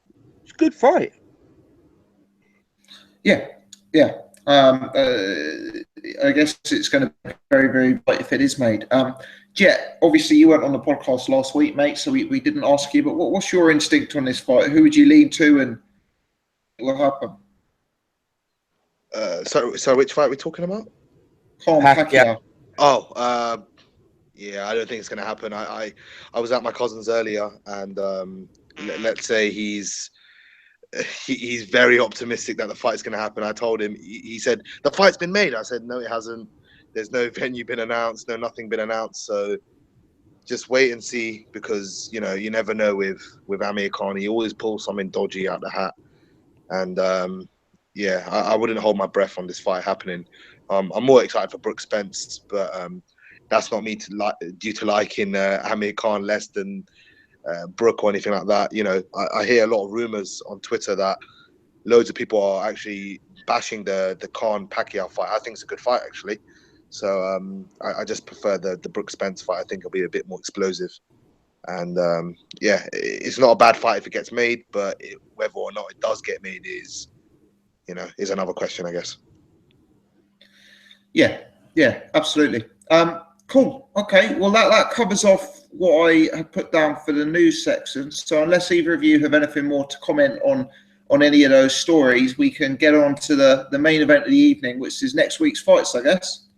Are we? I don't know if you were going to talk about that press conference, or are you including that in next week's stuff? If you're referring to the David Haye press conference, which I presume you will be, yeah, I've actually put that under the next week section. Okay, cool. And I know it's kind of news rather than next week, but I just didn't want to discuss the press conference and then discuss Haye versus Bellew because I thought it would get a bit confused, if you like. Cool. But yeah, Haye versus Bellew. I know Jet's predicting the upset, but Paul, how do you see this fight going? Jet's predicting the upset, yeah? Don't listen to anything Gossip says, please. Please don't listen to anything Gossip says. He's on the roids, you know. He's messing with his mind. I heard you saying that weeks ago anyway, Jet. You were saying Bellew's going to smash him up. Left hook, man. The left hook. I carry power. Jet's picking Bellew on points. Of course, man. Of course I am. Yeah, no. Do you know what? I kind of like. I always say when people get suckered in by these kind of fights, like what's the matter with you and that? Do you know what? I've been suckered in with this one. I really have. Like, the whole gloves are off, and what's the one? I always mix the two of them up. Which is the one where they sit down with? Yeah, that one's gloves are off, and then there's behind the ropes, which is like a documentary. Yeah, behind the scenes, I guess. Yeah, so I was watching that, and that like that. It was kind of funny, like fucking David Haye on his yacht with his models bringing him. I don't know what it looked like, chocolate milkshake. I don't know what the hell it was. Some sort of cocktail, I think. Yeah. Just like, oh my god, it's quite comical. I was as far as the fight goes, I was sort of like, I don't know what it is. It's like, it's all the sort of promotion and the way they spin things. I think even sort of subconsciously, it kind of gets you thinking. And I kind of like had been thinking like, yeah, well, he ain't had David Haye, I'm talking about now, hasn't had a competitive fight in 5 years, which is always the last time anybody in any way competitive. He fought. There's the injuries. There's the fact of how old he is, the momentum of Bellew and whatnot. And so I was starting to doubt myself, but then I brought myself back down to earth. I watched Bellew Stevenson again today, and yeah, it's just not going to happen, is it? I've got to be honest, I fucking hate David Haye. I think he's a wanker of biblical proportions. I would love Bellew to beat him. I really would. I'd love him to beat him. But it's just not going to happen. It's just not going to happen. I mean, even if David Haye is old, all it takes is for him to connect. If Bellew was really good defensively, it might be different, but Bellew's not. He's so easily hittable. And you've just got to imagine, before David Haye runs out of gas, he is going to connect with Bellew. And I think when he does, it's all over. I really do. People have been making a big thing about, David Haye losing at the press conference. I've got to be honest, I think... 1,000 scousers shouting and screaming at you when you're trying to talk and whatnot, in an environment like that, I think that'd probably piss anybody off. I think it'll get to just about anyone. I don't know if we were going to come to the whole press conference, but I thought the press conference is brilliant. Like, you've got Ohara, Davies going there. I know yous are all come here to see me, while they're all like calling him a wanker and everything. It's just like, I've got thick skin, Ohara Davies, the way he was just standing up there going, yeah, when I was young, I can remember. Like, this is like, as they're all just like screaming at him. Quite funny. But I digress. No, it's all good stuff, mate. So in that press conference, do you think David Haye was legit rattled? Do you think he was legit losing his cool? Do you think Bellew's got under his skin? Or do you kind of agree with Irish Tom that Haye's just an actor and they're trying to make the fight look in any way more competitive? I don't know. I don't think he was acting. He did look pissed off. I think he was rattled, and I don't know if it's so much Bellew that's rattled him as that crowd rattled him. You've got to imagine, you know, like, you're standing up there, all the cameras are on you. However many cameras are on you. There's reporters at the front with their mics and everything, and then you've got like about 1,000 scousers just like screaming continuously. That is a sort of like pressured environment for anyone to kind of like try and just, you know, be all, yeah, I'm looking forward to it. It's going to be a good fight. He's a very good fighter. You know, it's just like, that's not an environment for something like that. And I think he did. I think he lost his cool. Bellew's making a big thing of that, but I just don't. I don't think any of that stuff's going to matter. I think when David Haye connects with him, it's going to be a different. You know, I don't think any of that stuff's going to matter. I just think he's too big. I just think David Haye's too big. I think he's too good. I think he's too big and too good. Yeah, I think he hits too hard, too quick, you know, he's undoubtedly the biggest puncher Bellew's ever been in with. By miles. Yeah. By miles. And so I just don't see a way in which he wins. So I'm picking David Haye by knockout. I'm going to say he knocks him out in the first round. Wow. That's you're off the fence now, Paul. First round knockout. Do you know what? I don't disagree with you. My only concern is that he could easily do what he did with Audley Harrison and just draw it out for a round or two. So, you know, am I going to go and put my mortgage on Haye to win by first round knockout? Probably not. If I believed he was going to come out and genuinely, he often takes a little look. Paul, a few more questions for you, mate. Firstly, what do you think of Tony Bellew's going to be at heavyweight? You know, what kind of conditions do you expect him to be in on the scales? Do you think we could see any improvements for Bellew for the step up to heavyweight? No, I think he'll probably be in roughly the same condition. I don't think he's going to be huge. Do you know what I mean? I don't think he's going to be much more than. He's probably going to come in at about. What do you think he'll come in at? Maybe 220? Oh, I doubt it, mate. I think 208, 210, 212. 210, maybe, yeah. Yeah. Yeah, I was thinking 220 tops, but I mean, it's. I don't know. I don't think Bellew's one of them people that really cares about getting into great shape. Obviously he cares, but he doesn't. He's never going to be one of them fighters that is like not a pick on him, you know. And he acknowledges that and don't seem to really care. So I don't see anything changing for this fight, to be honest. Yeah.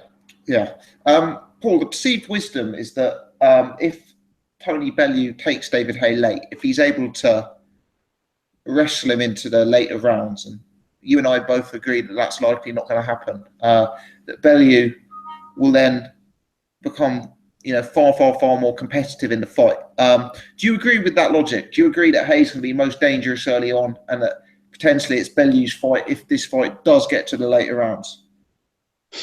Definitely. That logic is, to me, very obviously right, but the problem is I just don't see a way in which that happens. I think definitely David Haye's age will play a part if that happens, but I don't know. I mean, unless Bellew was to fight incredibly negatively, and I just don't think that's really in him. I don't know if he's got the capability to just, kind of like what who was it that boxed Ortiz a while ago, and Lewis Ortiz boxed Malik Scott, yeah. That kind of thing. But Bellew's not that kind of fighter. I don't think Bellew's capable of that. I think that, I just don't see it happening. I mean, if he can do that, then yeah, he's got much more of a chance. If we hear ding ding round 6 or ding ding round 7, I would then give Bellew much more of a chance than I would at round 1. But I just don't think it's likely. Yeah, we're on the same page, Paul. We're literally on exactly the same page with your entire breakdown there. Let's go over to Jet. Be fair to Jet, I was perhaps trolling ever so slightly when I said that Jet has been picking Bellew for months. So to anyone in the chat who believed me, my apologies. That was very juvenile and irresponsible of me. Jet. Let's bring you in, mate. Are you still picking Bellew by first round knockout? Of course I am. Come on. you think I would? You think I wouldn't? Comment on one of my videos earlier saying, "Gossip, don't do humour. You're very good at boxing analysis, but you look really sort of unnatural and uncomfortable when you try and do humour." Who was this? You got a few emails or something? No, I got a comment on one of my videos. Don't worry, I think you're funny. Funny looking. I'm kidding. Back in my box, yeah. No, I'm kidding. Yeah, I mean, I think we're all going with David Haye in this fight. I actually got a few. I'm not going to really talk about the fight. We kind of know how it's going to break down. It might break down an extra round or two, but if not, then it's going to be Haye in sort of the first round. It depends. It's going to be an early stoppage for David Haye, I reckon. And I've kind of been telling everyone, that's anyone that kind of wants to watch the fight, that pick David Haye to win by stoppage. One of my cousins actually, she got her boyfriend tickets at the O2, very expensive tickets, to watch this fight. And I said, listen, if you want to recoup some of the money, go with David Haye, rounds 1 to 3, and just lump on a good amount of money, and you'll get some nice profit. I got 3.25 in the first 3 rounds for David Haye to win. So I put on a couple of quid on that, and I put a single on in round 4. So just in case he does drag it out around longer. So yeah, I mean, the fight is not appealing, and it's kind of it's going to be an easy win for David Haye. Obviously, he's going to be fighting. Well, he thinks he's going to be fighting for world titles. He needs to breeze past the likes of Tony Bellew. So yeah, good stuff. Yeah. So if you had to pick a round, I know you just disclosed your bet, but if you had to pick one round, what would you go for it? I'd say round 2, second round. I think at the end of the second round, it's going to happen, and he's going to stop him. Either on the ropes, it's going to be accumulation, or I think he's just going to flat out put him to the floor, and Bellew won't beat the count. He's a dynamite puncher, so yeah. Yeah, good stuff, mate. Good stuff. What about Davies Derry? What's your take?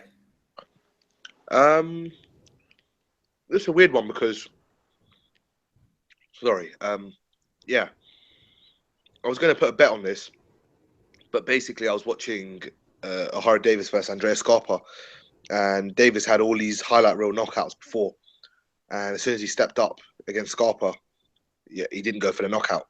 So I don't know if he doesn't have that sort of top level power, or he just decided to box. It was a bit confusing. Derry's never fought at 140, so that's a people say he's a big lightweight, but then kind of the dynamic comes in. You're big at one weight. So look at Martin Murray, big at middleweight, but he's not a big super middleweight. And I think I fear this is the same for Derry. Ohara Davies, for me, is not a big 140 guy either, to be honest. I knew he originally started at lightweight and then he moved up. So, yeah, I mean, I picked Davies in this fight. Obviously, he's got more youth and upside. But, Derry, you know how he is. He's gritty. He's determined. He can cause the odd surprise. It happened with in the Tommy Coyle fight, as we mentioned in your live show after the Matchroom card. So, yeah, I mean, it's possible, but I'd go with Davies in that fight. I don't know by stoppage or points. I'm not 100% sure on that, but I'd pick Davies to win that fight. What did you make of Davis's £7 an hour comments at the press conference? Funny or over the line? Do you know what? Some of the stuff he says is funny. I know you're kind of into his character and that sort of stuff, but I do think to certain people it is disrespectful because loads of people are just they're working to provide for their families and that sort of stuff. I don't come from necessarily the best background and that sort of stuff, and for me, even having a job is good for me, and it's not nice to hear that. Obviously they pay his wages, so I think he should kind of pay them a slight more respect than he does. And I know he's doing it to sell and try and get fan interest and that sort of stuff in on him, but for me that was a bit low. That was a bit of a low ball for people, and I think if you're going to generate interest for yourself, fair enough, but don't do it at a detriment of working people, just the average Joe.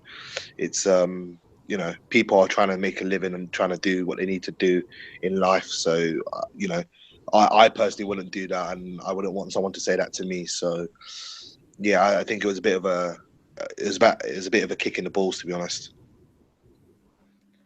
What about Malignaggi Eggington? Irish Tom came out and picked Eggington earlier, which surprised me. And Eggington is actually like a fairly substantial favourite in this one. So, what's your take, Jack? Yeah, you know what? Me and Irish Tom don't necessarily agree on a lot of stuff, but I'm going to have to agree with him on this one. I think Eggington is not a better fighter than Paulie. Let's put it that way. Paulie is a more established champ. He, he's just a better overall fighter, I think. But for me, he's not a 147 fighter. He's very faded. He's substantially smaller than Eggington. He's coming towards the end of his career.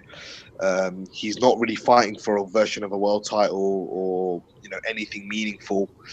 And all the stuff seems to be going against Paulie in this fight. And unless Paulie comes out with a truly fantastic performance, similar to how he did in the Broner fight, I can't see him winning this fight. Not saying it's not a close fight, because it is. I do reluctantly pick Eggington. I just think he's bigger than Malignaggi. He's got youth on his side. He can come forward and brawl with Malignaggi. I think Malignaggi might not like it at this stage in his career to have someone sitting on his chest. A big guy. He punches. I wouldn't say he's the hardest puncher, but he punches reasonable enough. So yeah, I go with Eggington in the fight, but I don't really have confidence in that pick. I wouldn't be surprised at all to see Malignaggi kind of just box on the back foot and win a clinic, to be honest. But yeah, if I had to pick someone and be pressed for it, I'd pick Eggington, just probably by late stoppage. Interesting. Okay. I'm going to be picking Malignaggi to win the fight on points, actually. I look at the success that Bradley Skeet had against Sam Eggington, and I appreciate that Malignaggi is a different fighter to Bradley Skeet. He's older, he's smaller, he doesn't have the range and the distance, but he's also fought at a higher level. You know, it's not that long ago that he's been sharing the ring with guys like Danny Garcia. It's not actually that long ago that he almost beat Adrian Broner. And Eggington, don't get me wrong, he was substantially improved against Frankie Gavin and put in a great performance there. But let's have it right. Eggington's no world beater. Eggington's still quite rough around the edges. And, you know, I'm picking, I do admit it's a close fight because I think Malignaggi's got huge advantages in terms of experience and class and pedigree and technique. But Eggington, admittedly, is going to have advantages in hunger, will to win, size, youth, momentum, power. So, you know, there's reasons to pick both guys. But if I actually look at how the style breakdown is going to be, I like to think Malignaggi can still control a fight like this and control a fighter like Eggington, who's so technically open, is my particular take. I'm also picking Ohara Davies to beat Derry Matthews, probably by stoppage. I believe Derry Matthews, unfortunately, is approaching being a shot fighter. You know, he's had some heavy defeats on his ledger recently, and he's not a 140-pound fighter. Ohara Davies is going to be looking to make a big statement. As for the main event, you know, I did a prediction video where I said David Haye to win inside the first 3 rounds. If I had to choose a round, I'd probably go rounds 2 or 3. I'll go round 3 because I think Haye might take his time a bit, but I think it's going to be a demolition job. I think Bellew is wide, he swings and he misses. He's going to be very easy to catch clean, very easy to hit. And I think when David Haye does hit him, I think Tony Bellew is going to be in a very bad way. And even though I'm not a Tony Bellew fan, I just hope he's safe and sound, because I think this is a dangerous fight for him. So there's my predictions. Paul, let's bring yourself back in, mate, and get your take on that undercard. Ohara Davies versus Derry Matthews, Paulie Malignaggi versus Eggington. Also, David Allen has been added to the card after his 32nd win last week. David Allen will be facing David Howe, who's a British heavyweight. I think he's 12-4. And also Lee Selby is in a non-title fight, not a competitive one. But Paul, yeah, Ohara Davies, Sam Eggington, what are your thoughts on those ones first and foremost? Yeah, well, as you guys know, I've got good form with Sam Eggington. He, if you guys remember, I was the only one that picked him against Frankie Gavin. So absolutely. I think I'm going to stick with him. You know, he's the bigger guy. I know Paulie's, you know, other than power, he had it all, didn't he? Really, at one time, he was, you know, looked really good for my money.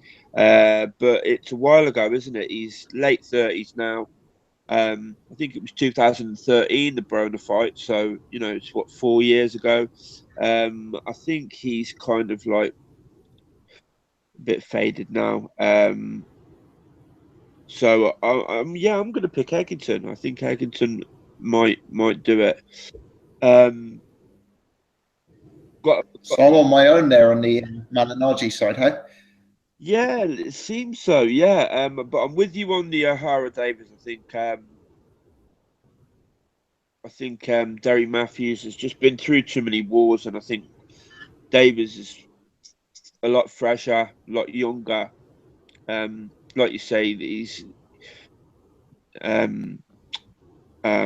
Matthews isn't a 140 fighter either, and so, you know, I think that's I like Derry Matthews. I like his heart. You know what I mean? But I don't see him beating Ohara Davies, to be honest. I think Davies probably will stop him.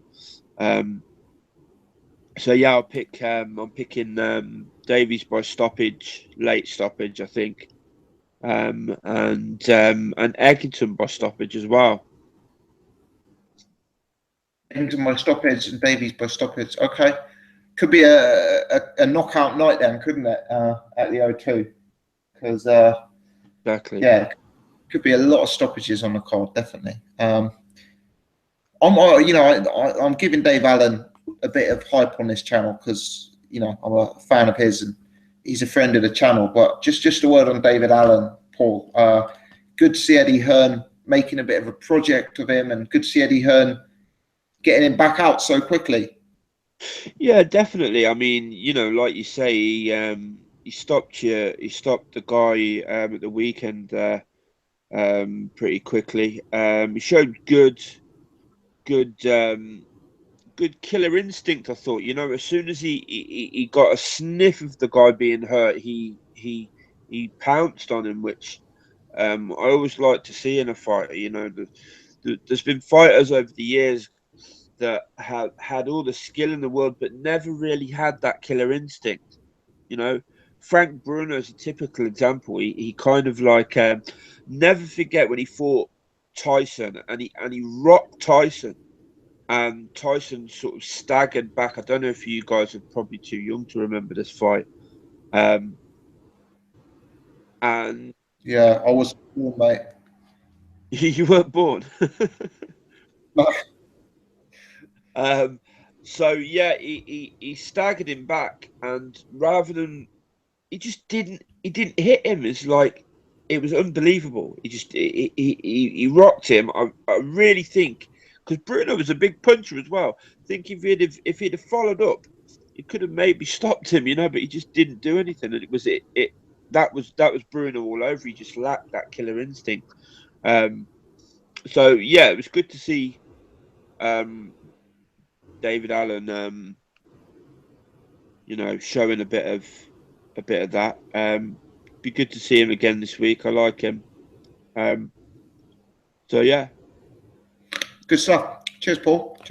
Well, funnily enough, I know we've been going for nearly 2 hours now, but more people seem to be joining the podcast. We've been up to 155 people when you were last speaking, Paul. So yeah, people seem to have joined as we've gone live. But this of course will go up and uploaded on the channel after this. So if you are only just joining us now, you can check it out again after it's gone up and watch from the start. But Jets, a fight that's really gone under the radar, and I think disappointingly so for UK perspective. Thurman versus Danny Garcia. I don't know if you watched the video that I did with my prediction on that, but I found it a very hard, tough fight to call. I was really looking forward to it. My heart was saying Garcia, my head was saying Thurman, and by a whisker, I went for Keith Thurman. What's your take on it? Yeah, I wouldn't say it's an excellent fight or anything, but it's a good fight for the division, and yeah, it's a big fight for the division. It's a unification, WBC, WBA, and yeah, I mean it's gone under the radar. Obviously, the hype with Haye Bellew is immense, so it's been you can't really deny that it is flown under the radar. Obviously, there'll be a portion of people that won't watch it, but at least it's on Box Nation. So whoever does want to watch, whoever wants to watch it, it's available for those Box Nation subscribers. It's a good fight, but I see something is going in the chat. But yeah, I spoke earlier with some people who are interested in boxing, very very casual people, but they know the big names. They said Danny Garcia, they're picking to win that fight, but I'm actually picking Thurman to win by decision. I think I'd expect him to win something like 8-4, maybe a 7-5. I do think it should be comfortable for Thurman with his skill set, but Danny Garcia again is one of those guys. He is very hard to work out. On the TV, he looks very very beatable, but maybe when you break it down, he's got good timing and good accuracy. So maybe there is an aspect of that we're kind of overlooking him. We don't take him seriously enough. But for me, Thurman wins the fight. I got a good bet. I got about 2.5 to 1 for Thurman to win on points. So I lumped a bit on that as well. As long as that is a good bet, Joe. Sorry. That is a good bet. You're right. Like 2.5 to 1 or might be 2.3 to 1 or something like that. But yeah, it's not bad at all on Bet365. So if you want to jump on it, you may want to do that. Also, Lee Selby. I know Lee Selby's fighting on this weekend, non-title fight. The guy he's fighting is basically a journeyman. Is it Gago and Doni Gago or something like that? Sorry, Jet. Just a quick correction there. Yeah. When you say 2.3 to 1, Yeah. do you mean put £1 on, get £2.30 back? Yeah, something like that. Yeah. Okay, yeah, so it's 11 to 8 is the best price available on Keith Thurman by decision. Yeah. So, sorry, I misunderstood what you were saying, mate. I thought it was like no. 2.5 to 1. But yeah, No. yeah, that makes sense. Yeah, it's not too bad. It's decent. I think Selby's 1.7 to win by stoppage, so that's kind of free money. The guy he's facing, he should stop him. You know, he's a journeyman, so How many he rounds should is it? stop him. I think it's a 10-round fight. I think so, but I'm just assuming it's a. Sorry, I'm not assuming. I know it's a non-title fight, so most of the non-title fights are 10 rounds. You know, they're just sort of international 10-round bouts. So yeah, I'd expect him to stop him. You know, kind of like, I know he stopped Gradovic in the 7th or something like that. I know it was on a technical sort of cut, whatever, but I'd expect him to stop him sometime around that, that stage. So yeah, I mean, sorry, I digress, but yeah, Thurman to win for me by decision. Thurman to win. Yeah, I agree with you on that one, Jet. Just going to give a quick shout out to Mikey in the chat for correctly guessing my age. Mikey, you're the winner of that little competition, mate. Jet, is Dawson Fonfara on the undercard? Yes, it is, mate. Yeah, that's an interesting fight in its own way, isn't it? Yeah, I mean, this one is definitely an interesting fight. It's sort of the dynamics of the fight. Fonfara is obviously coming off a heavy loss to Joe Smith Jr. He's been in a few wars cleverly. Those sort of fights, he's taken a bit of a beating at times.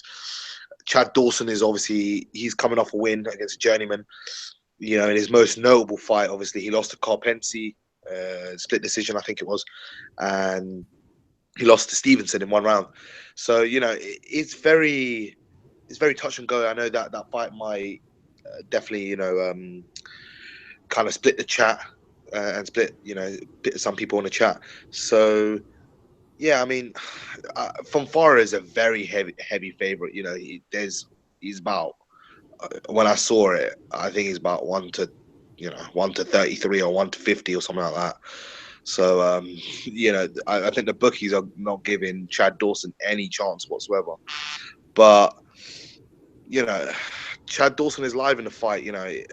He's not got a good chin or anything like that, but or at this moment in his career. But he can definitely cause some problems. I think he can box and move. And Fonfara isn't necessarily difficult to box around. So, it's a close fight. Fonfara is probably the favorite. The bookies obviously is the favorite as well. But yeah, it's a close fight for me. It's not a demolition job for one or the other, I don't think. So yeah, it's a competitive fight for both the guys at this stage in their career. Absolutely. So Jet, to summarise, Haye, 2nd round knockout. Yeah. Eggington to beat Malignaggi, Davies to beat Derry, Thurman to beat Garcia. Yeah.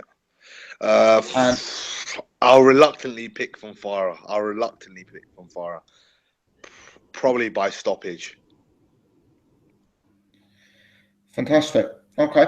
Paul, let's go over to you, mate, for your take on the US boxing. Thurman Garcia and then also Fonfara versus Dawson.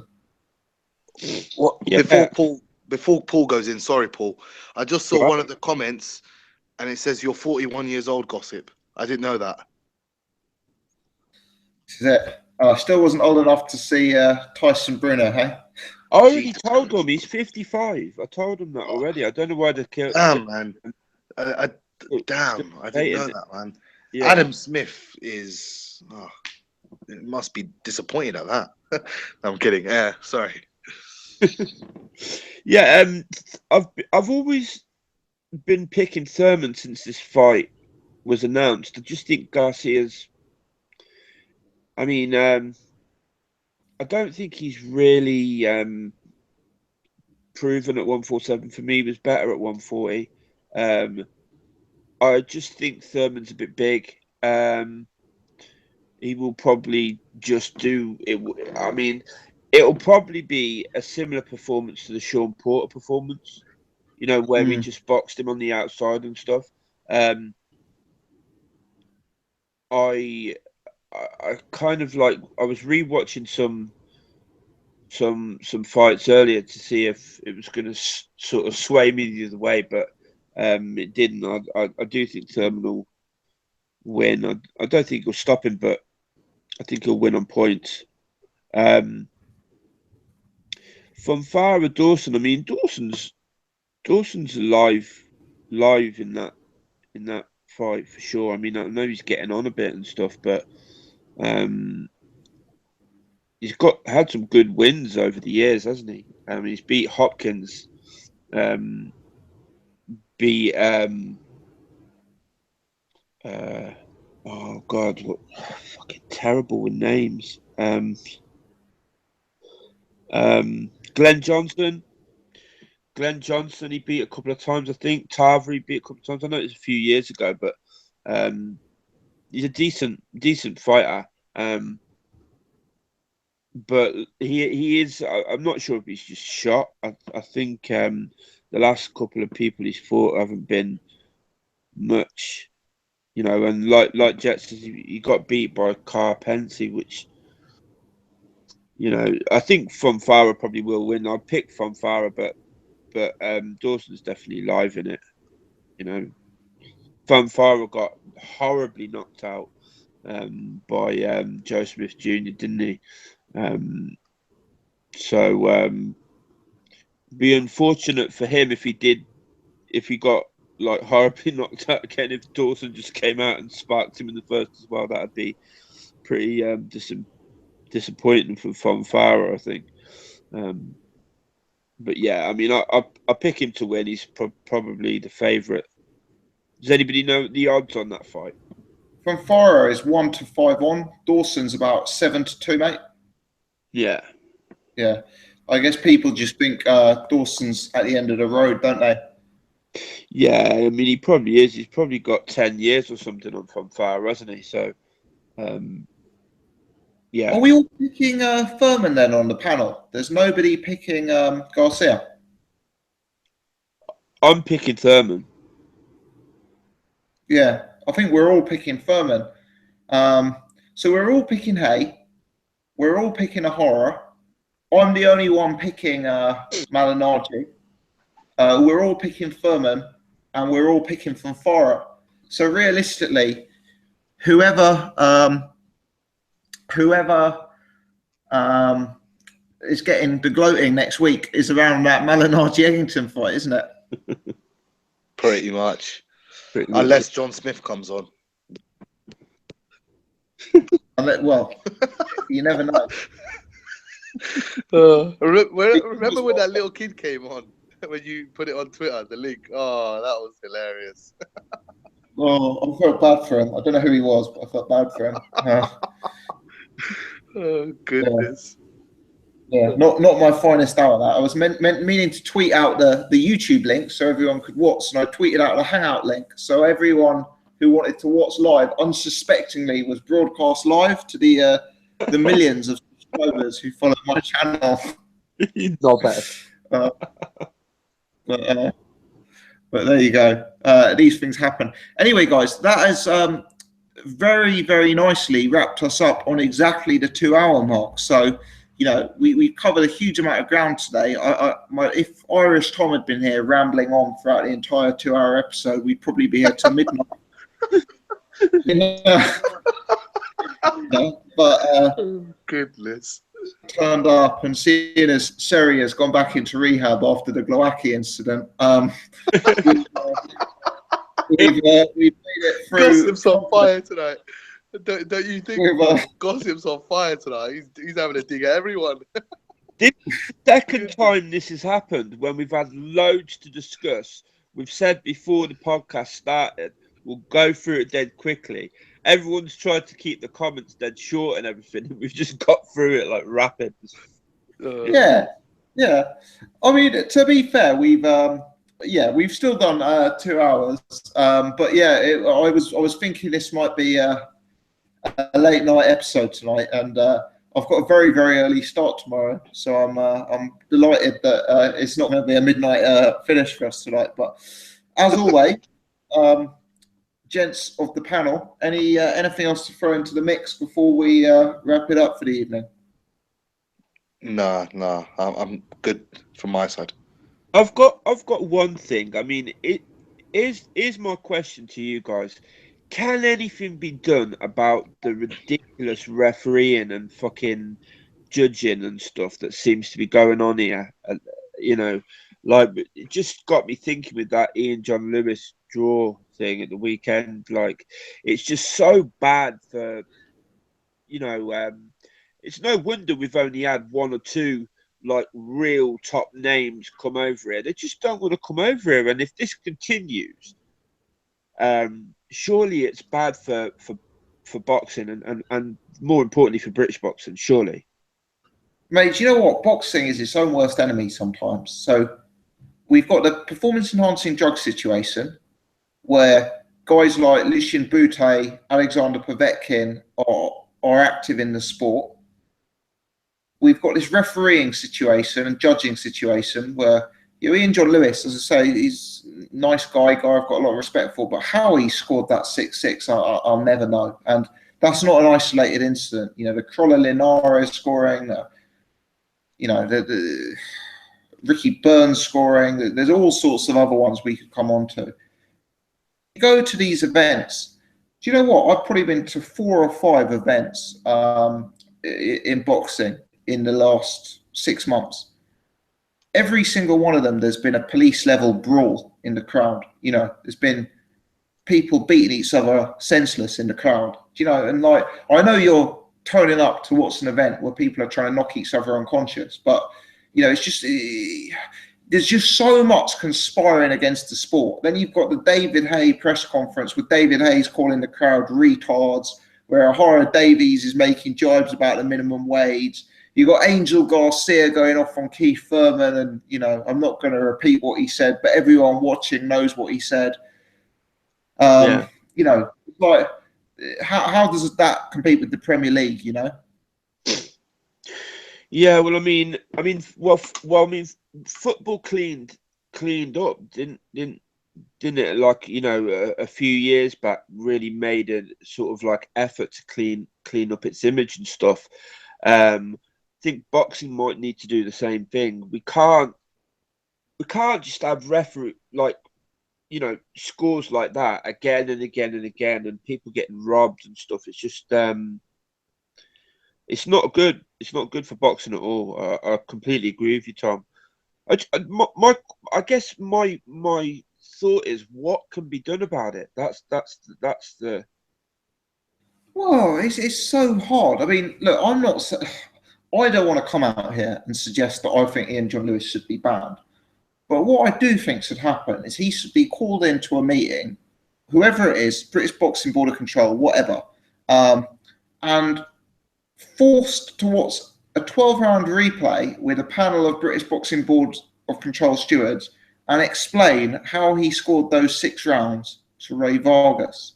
And satisfaction of his explanation, he should then be either put on some sort of performance review type system. You've got to tackle this straight on.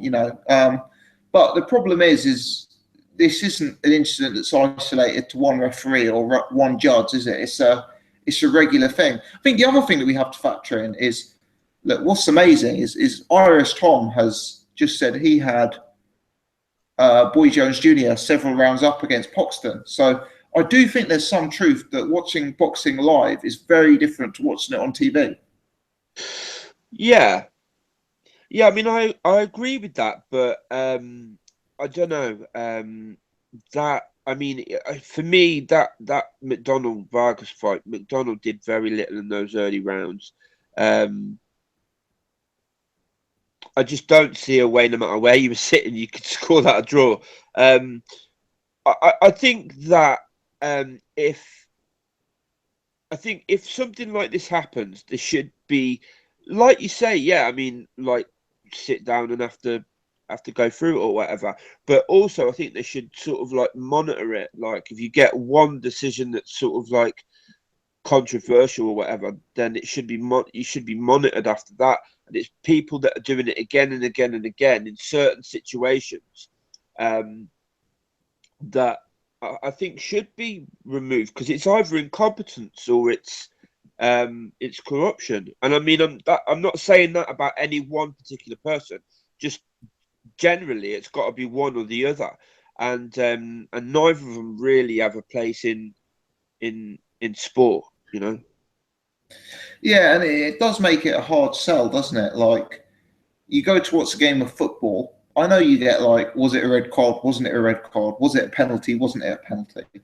But the score is 2-0 or 3-1. You know, it's not at the end of the game. You know, Manchester United have dominated Arsenal, but Arsenal got given the nod. Do you know what I mean? It's kind of, I mean, I'm not saying we should change the way boxing scored, but the way it's structured and the way we have the 10-point must system as well, it's like it creates these kind of, and how subjective the scoring is as well. It kind of creates these situations, I think. But yeah, it's a hard one. It really is a hard one, and I don't think there is a correct answer as to how we can address it. I don't see a simple solution. Yeah. I just thought I'd raise it anyway, but yeah. Cool. Yeah. And another good point that's come up in the chat is one of the judges had Wilder ahead at the time of the stoppage in the Gerald Washington fight. So, you know, like... Yeah, exactly. I don't know how you can even contemplate having Wilder ahead in that fight, but... Well, I didn't any one of them for first 4 rounds, because I watched that live, so I didn't know who'd won it, so I did sit and score it like, and yeah, I had him 4-0 down going into that 5th. Yeah, I didn't watch it live. I watched it the morning after, but I didn't check my phone, so I watched it the morning after, not knowing who had won. So I sat there with a pen and paper scoring it. I gave the first 3 to Washington clearly. I could see no debate as to giving any one of them rounds to Wilder. The 4th I did give to Wilder. You know, it's a close round, but the first 3 rounds I just could not see any even argument as to how you could give them to Wilder. Well, just had Wilder out, you know. Well, no, because he didn't really do anything. I mean, he didn't really throw anything to land anything like in those rounds. I just like, it's in a situation like that where, you know, one fighter doesn't really throw much, doesn't land anything. The other fighter, all right, he's not beating the shit out of him, but he's landing quite a few jabs, and he's thrown some leather, and he is landing. How the hell can you give them? It's like when that ref gave Canelo scored the Canelo Floyd fight for Canelo. I mean, like, Floyd clearly schooled him. Quite clearly schooled him. There just seems to be certain fighters in certain places that just seem to just always get nods over other people, and you know, far be it for me to accuse anybody of anything, but it don't look good, does it?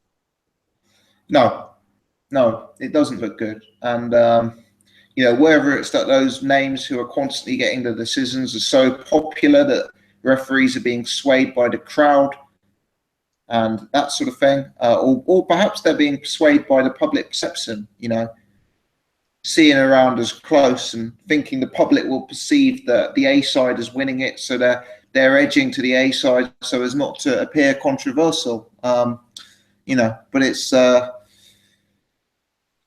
good. It's not good. But anyway, yeah, that's an interesting topic you bring out there, Paul. Jet, was there anything else for you, mate, or will we call it a day there? No, nothing from my side. Just we can call it a day. Superb.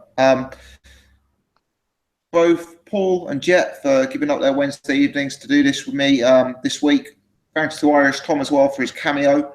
Thanks to everyone in the chat who's been keeping the discussions going, and who's joined in and watched from start to finish. We've had over 150 people watching at one point, so shout out to everyone. We've had 3 new people hit the subscribe button during the course of this podcast. So if you're watching live and you haven't subscribed before, please add to that list and hit subscribe on the channel. You can also check out Jet's channel, Boxing Discussions on YouTube, and subscribe to Jet as well. We've had 86 people click the thumbs up button, which is fantastic. If you're watching this after it's gone up later on YouTube, please do click the thumbs up button to support the show. Would massively appreciate that. In the chat, Mikey says one of the best podcasts in recent memory. This, thank you very much, Mikey. Thanks, Ruben. Thanks, Christian. Thanks, Team Groves, Matt Berry, Ben. Appreciate all the nice comments, chaps. Have a good evening, everyone, and we'll be back next Wednesday at 8:30 discussing Haye, Bellew, Garcia, Thurman, and all of the other breaking news in this crazy sport we all follow. Cheers, everyone. Cheers, guys. Take care, guys.